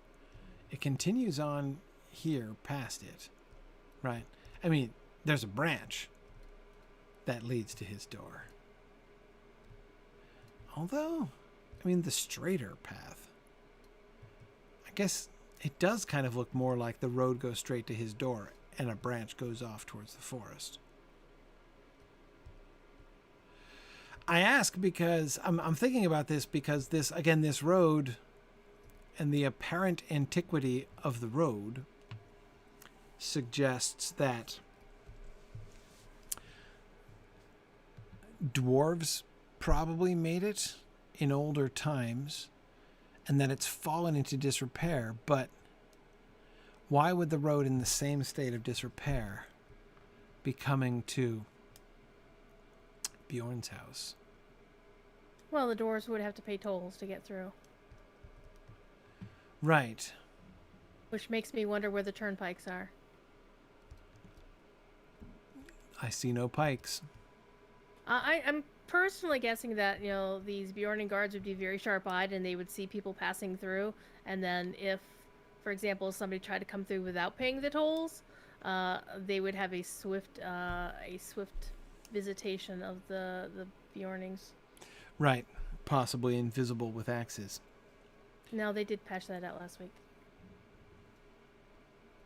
Unfortunately, it was hilarious. That was really funny. It was. It made for a great clip. Oh, love the bees.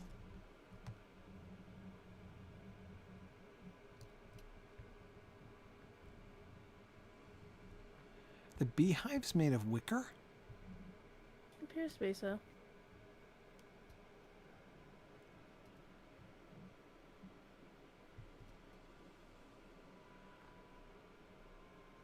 Interesting.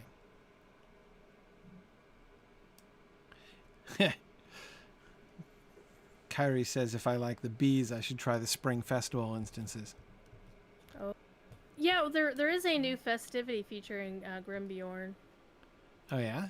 Yeah, it's held, you meet up with him at the boat landing between Lossarnak and South Athelion. I haven't played through it yet myself. But it involves bees and flowers and stuff. Okay, so here's a question I'm trying to figure out. Mm-hmm. I'm trying to figure out how many of these houses are original? How many of these structures are original? To Bjorn's time or beyond? To Bjorn's time. Because I'm assuming Bjorn built his hall. That might not be true, but I'm wait, Trifle, you escort the bees to pollinate Lossarnak? Mm-hmm. Wow. That's what I heard. So it's a bee escort quest. And the mobs are all goats? Oh, well, that figures. That tracks. Wow. Yeah. Yeah. Wow. Okay, well, anyway. I had to find some excuse for Grim Bjorn being at the wedding in Minas Tirith, so he had obviously a way stop in between. I see. Right. Pursuing the pollination of Lossarnak. Sure. Okay. So the houses are certainly all of a style. Your basic sort of log cabin with very thick thatch roofs.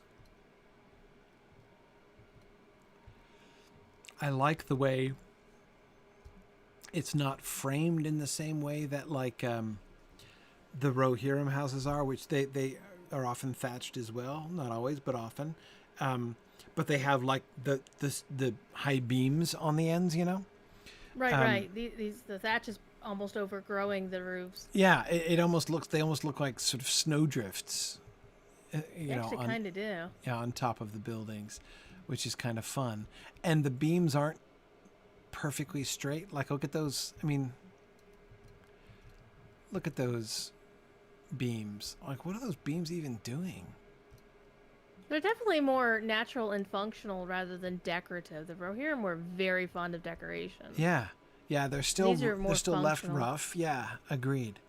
Agreed. Um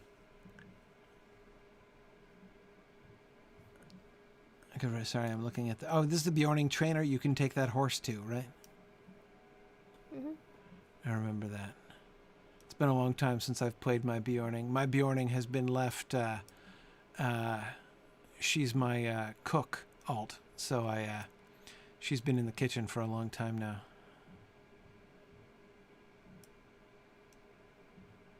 In the Shire, my favorite kitchen.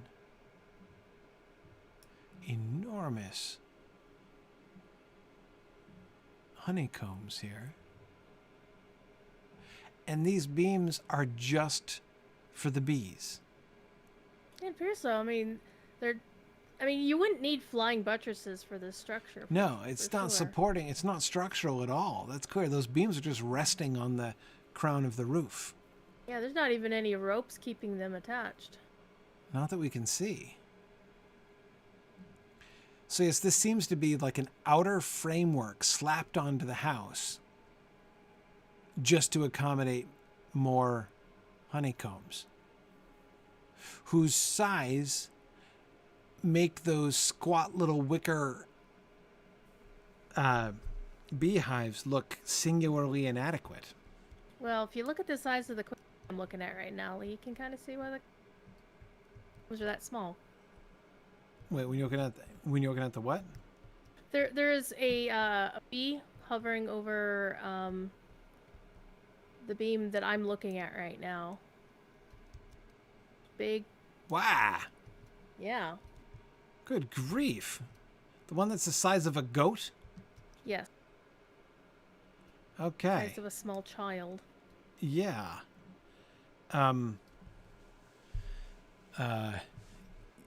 Yikes. Okay. Right. Trifle and Kyrie are saying these are the ones that you escort to the in the festival instance. Mm-hmm. Whoa. And there are big bee pets you can acquire in the game as well. Right. And there's the goat. Many goats. Boy, at that rate, I would have expected the bee could just pretty much take out the goat. Whoa, right. And is that a bee pet there?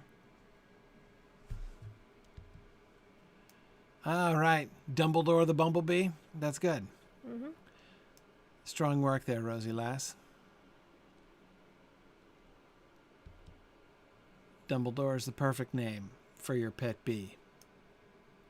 Well, those are great fierce bees. Well, great anyway. This one doesn't look so fierce. The one up on he looks a little fiercer. Is that a Hummer horn, JJ? I'm not sure. Oh, it comes with the name Dumbledore? Ah, well played then, Standing Stone. Well played. Yeah, they're generally pretty good about naming the critters that they let us players have. We can, of course, rename them, but that's just too good of a name. Right, the default name is Dumbledore? Yeah. Yeah. That's, of course, what a Dumbledore is. A Dumbledore is a bumblebee. Tolkien uses the word Dumbledore in the Errantry poem. That's cool. I should dismount. I don't really need my horse here to be going around. What an adorable little pig. That's a fraction of the size of that bee back there. So there's a little piglet. And I guess there's a stable master. Where does the stable master go to from here? Oh, South Bree. How about that? Yeah, unfortunately, I don't think you can get back here from South there. Bree. Right. Nope. Okay. So the bee house over here, and they're all bee houses. There's just bees everywhere, including in the trees. Hey there, Grimbjorn.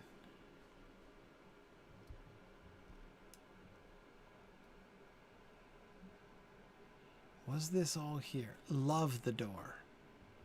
Yeah, the door is actually one of the more gorgeous bits of the architecture because it seems like they literally took a tree, cut it in half, and just put the tree on the door. Yeah. But then you clearly see that it's a mirrored design, but still very well crafted. Right, and the oak leaves. Mm-hmm. Yeah, I mean, it's a fake tree that looks very much like a real tree. It's not a stylized tree like the white tree of Gondor. True enough. And it fits really with the designs of this area. I mean, what isn't functional is natural. Right. They didn't do much other than lopping off branches to make the big beehive structures and whatnot, the honeycomb structures. Right there. Are these leaves? They are. Those are clusters of oak leaves. The brown. Yeah, they do look things. like, yeah. Uh-huh. Yeah, so here we have a lot of carving. Now, you're right, the Rohirrim would have had this kind of carving on every beam, right? Whereas the majority of the beams, at least the ones we can see here on the outside, are all left uncarven. I'm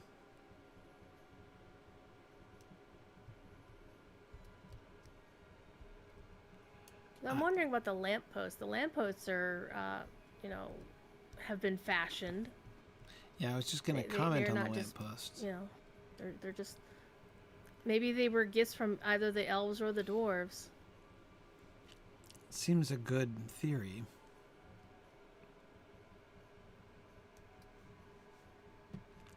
Interesting how you've got the tree on the door is very symmetrical, but the branches on the window up above look almost natural. Like they're not symmetrical. They're just kind of growing out from one side and half covering it.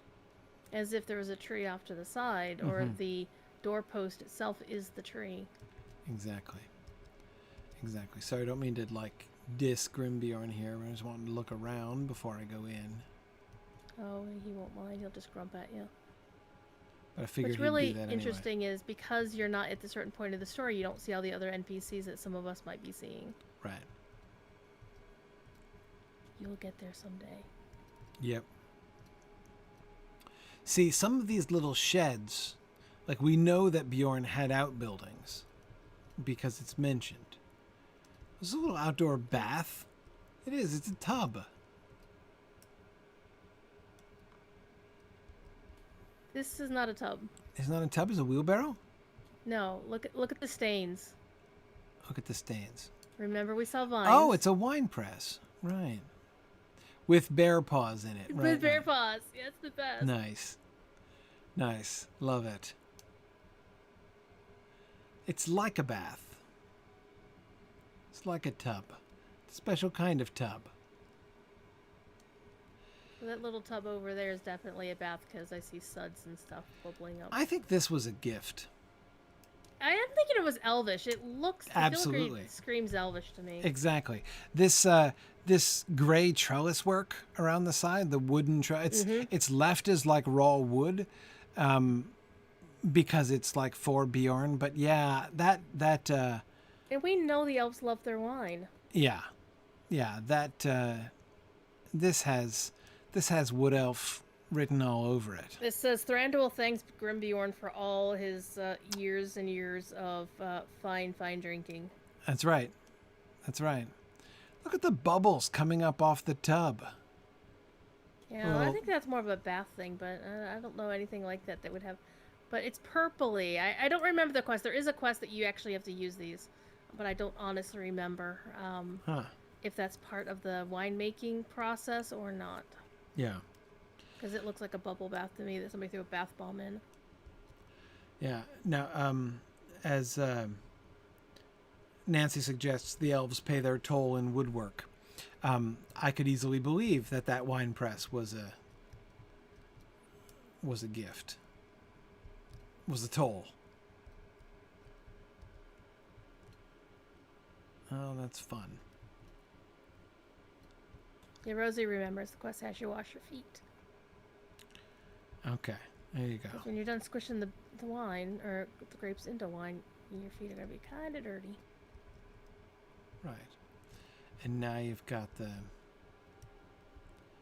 these cabins over here, which, with the laundry behind, this looks like family cabins, like as the family expanded. See, like these two buildings over here would be my top candidates for buildings that weren't here in Bjorn's time.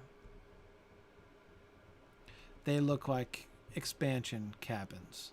Yeah, they do look a little bit newer too in terms of the age of the wood. Mm-hmm. Yeah. Yeah. Okay. I'm not sure, JJ, what use Bjorn would have for gold anyway. Who's he gonna give it to? Who's gonna use gold? What is he gonna use to buy with gold? Yeah, I agree. Their tolls are high doesn't necessarily mean that they are. It doesn't necessarily mean that they're taking coins for gold. All right. Love the inside. So we have a traditional mead hall shape. Now the inside, the central hearth, we have the authority of one of Tolkien's illustrations for this. We've got the log section seats.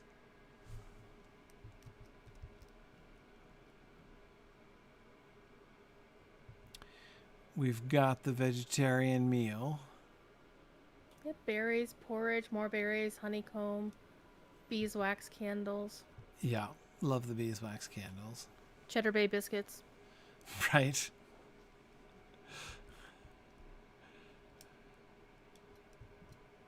And here they go for more carving, and this is where they really get fancy with their carving. If you look at, Oh wow, the back of the door. Wow, looks really impressive. Mm-hmm. For one thing, but yes, I can see that it goes from the oak leaf clusters to bears and deer. Everywhere. Yeah. Alternating bears and stags. That's kind of interesting. And then, like, the branches behind it does also smack of a little bit of Elvish filigree still. Oh, behind the bears and deer, you mean? Mm-hmm. Yeah. See, I'm wondering, do you Elven think... craftsman. Yeah, exactly. Do you think that's toll work too? Because that would make sense to me. Because what besides the beer, the wine that we know that they would have traded, what would an elf have to give that Bjorn would want or need or use? Mm-hmm. Exactly. But something that is going to have the bear be in prominence, hunter and possibly hunted, because the bear is behind the stag, right. moving toward it. So, right. Kind of hints toward the ferocity of the bears. Right, with the deer looking back over its shoulder at like, the bear. Oh goodness. Yeah, so even the deer who are then alternatingly behind the bear don't look like they're pursuing the bear because they're looking back at the bear behind them always. So it does seem to position the bear as the one hindmost, as the hunter.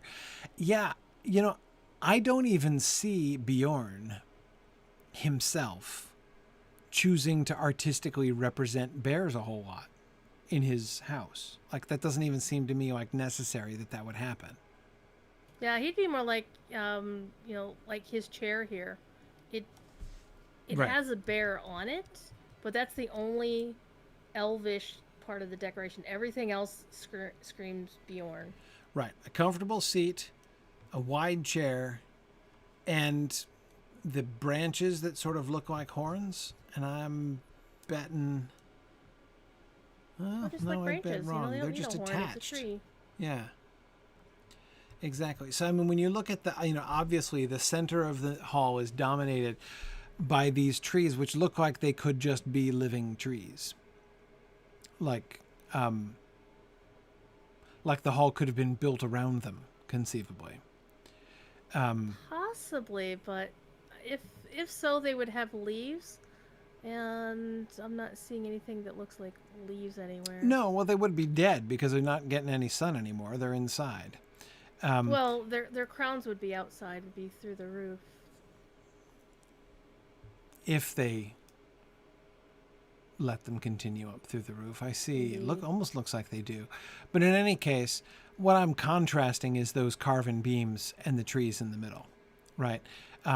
What we're seeing is, again, the pattern of Bjorn himself decorating with plain wood, right? Yeah, because he doesn't seem like the guy who'd go in for all sorts of fancy stuff, but if somebody gave him something that was fancy and it didn't offend or otherwise seem too fancy for the venue, he'd be like, yeah, I don't need this. I bet the doors are Elvish make. I bet those beams are carved by the elves. And that wine press was certainly a gift. And yes, I totally agree with you guys who are talking about the enormous casks here, which I agree are almost certainly full of mead. I would think no question. What with the honey? And the beehives all around the house. Yeah. And all the honeycomb. Yeah. Yeah, Bjorn almost has to be a mead drinker. Well, I mean, this big cup in front of his place, the liquid in it is certainly golden, whereas one of the other cups over here has a yellow, a milkish stuff. But there's another one that's got, it might be yellow, it just might be the light. So, no, I agree. I think that's yellow. So no, I agree. That's probably mead that he's drinking. Now, mead isn't that bright yellow. It's not like saffron yellow, but yeah, I think they wanted the liquid to look golden so that it would be clear that it was the mead he was drinking.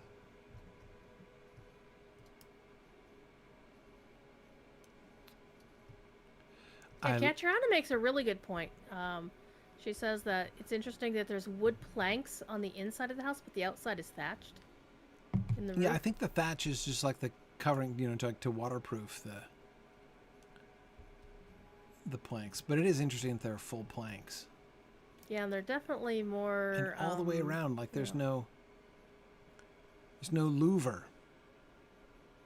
Where does the smoke go? No, it might be to the side. I'm seeing a window like over here. Maybe. But I think there's a couple of them. Yeah? There is a louver, JJ? Where is it? I wasn't seeing it. And I agree. JJ is reminding us that, of course, although Bjorn up here? I see. Yeah. Right. I see. Yeah. There's the hatch for smoke to escape. Probably one on the other side, too. Yeah, they're close to the exit. Yeah. Yeah, that's good. Anyway, as JJ was saying, though this is Bjorn's house, and he started it, it's been a couple generations. Things will have happened since then. So things like the carvings could well be post Bjorn. In fact, that seems to me more likely that as the Bjornings, continued friendship with the Wood Elves. Wood Elves came to visit and were like, let us carve, these plain beams. And, we shall carve bears in honor of Bjorn. Rather than somebody saying like, hey, Bjorn, you can turn into a bear. Let me carve you all over your own walls. Like, that would seem almost cheeky. Whereas to his son, it would, be honoring his father. Right, and of course the elves would have seen his father in full fury at the Battle of Five Armies. Exactly. And I love how the shadow of the great seat falls upon the back door here. Yeah, that is pretty cool. That's a subtle lighting thing. It is. It's really neat. And I like it because of the way like Bjorn's empty chair, casts the shadow, which is lovely. Like the shadow of Bjorn's presence, even though he's no longer here, the shadow of his presence is still apparent. It's pretty cool. I forgot that door actually opened. Sorry. Oh, that's okay. That's okay. I was just noticing that. Does it just go outside? Yeah, it just goes out on the back porch. Okay. There's a back porch. Hang on. I haven't seen the back porch. Are there more gigantic bees back here? Whoa. Super dark out here now. Oh, there's a task board. Oh, good. More bees. Boy, it's dark back here. And then a fence. This is the edge, right? Mm-hmm. Yeah. It's the edge of the enclosure.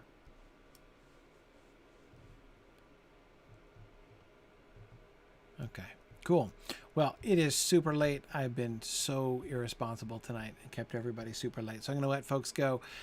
But I think with this, we're done. We're done. We have seen everything that there is to see in the Vales of Anduin. So, where to next? Well, there's a couple of interesting options and suggestions. You could wander into Mirkwood and go visit Felaggoth. You being level 120, nothing would harm you. They think all the mobs should be gray to you, so that'll be cool. We could go north to the Wells of Langflood. And Shield Wall will get its workout, which will be fine. That is a 130 zone. So, well, it's 120 to 130, and then if you continue onto the Elder Slade, you will want to take the version that actually scales to you. Framsburg is just calling to me. I know, isn't it? It really is. Mm-hmm. It really is. I think we should go. Especially the other things is, if you do the quest line up there, there's a certain place you'll want to see, and it will be an utter delight. And once you get there, it'll be safe for you to go wander around without needing 5 million people to protect you. Yep. Well... But it'll be so delightful. The gates of Gundabad. There's actually, the Elder Slade, there is a version of that called War of Three Peaks that you can go to that scales to your level, but it is still pretty rough. Yeah. And not very peaceful. The Grey Mountains. So, like, I'd be tempted to kind of go out into Mirkwood first, and then... Yeah, there's, you can complete the Path of the Company, the original Path of the Company D, ironically, that came before the one here in the Vales. Right, and then head out to the Iron Hills and then loop back around to the Grey Mountains and Gundabad and the Wells of Langflood. But then, like, since I'm already here and I've already been searching all around from the borders of Lothlorien all the way up here, like, just to finish off the Wells of Langflood and Gundabad while I'm here and then head over that way. Super tempting. But of course, I also have to keep in mind, before too long, we're going to actually go to Eregion. Oh, yes. So I think maybe we should go north because there's less to see in the north than there is. I mean, it's easy for me to tell that if I go into this zone, the northern Mirkwood zone, this is going to be a long time. Yes and no. Because in northern Mirkwood, okay, yes. There's a lot to see. Because, yeah, you have Felaggoth, Carastilian, Logeland, Escroth of Old, Lake Town, and of course we took you on a tour of Dale once, and then Ravenhill, Erebor. But yeah, no, I'm gonna want to put it all together. So yeah, yep. That would take a while, and then of course, being here, I'm gonna want to go into Erebor, and then I'm gonna want to go to the Iron Hills, which I've never been to ever, actually. And if you've ever been to the American Southwest and the canyons, you've been to the Iron Hills. Right. Whereas, but it's still beautiful. If I go north, Framsburg is calling to me, and Framsburg is calling to me. Yeah. And if I can head up here, this I could maybe do in the time it's going to take us to get to Eregion. Yeah. The map of the Wells of Langflood, to me, the interesting things to look at is Limlock is a Bjorning village. Fromsburg. Yeah. Enough said. The White Mare, just, a one-shot visit the White Mare. And then you see where that eagle and the horse are on the western side of the map. You have to go there. Oh, yeah. No, that's a given. That's a given. No, we'll go everywhere we can go. But yeah, there's just, even both of these together, there just doesn't look like there's all that much. Yeah, it's because it's a quest pack. It wasn't an expansion. Right, exactly. So, I stand a better chance.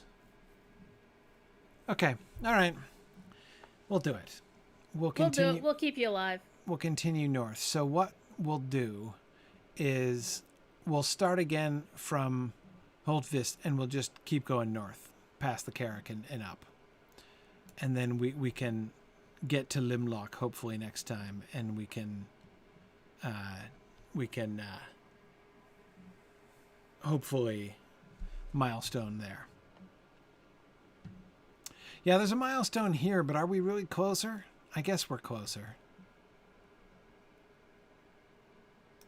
Yeah, okay. Let's just milestone here, I guess.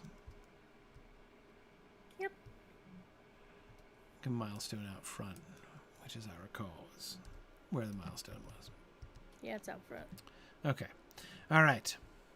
Let's Bjorn's house. Yeah, nothing like using Bjorn's house as a shortcut. Sorry, just passing through. Nice. Okay. All right. So here we are. I'm gonna replace Vegbar of the invisible Bjornings with axes. All right. Okay, so we'll come here next time. Anyway, thank you guys so much. Thank you for your patience. Super late night tonight. Sorry about that. But we'll see you guys next week.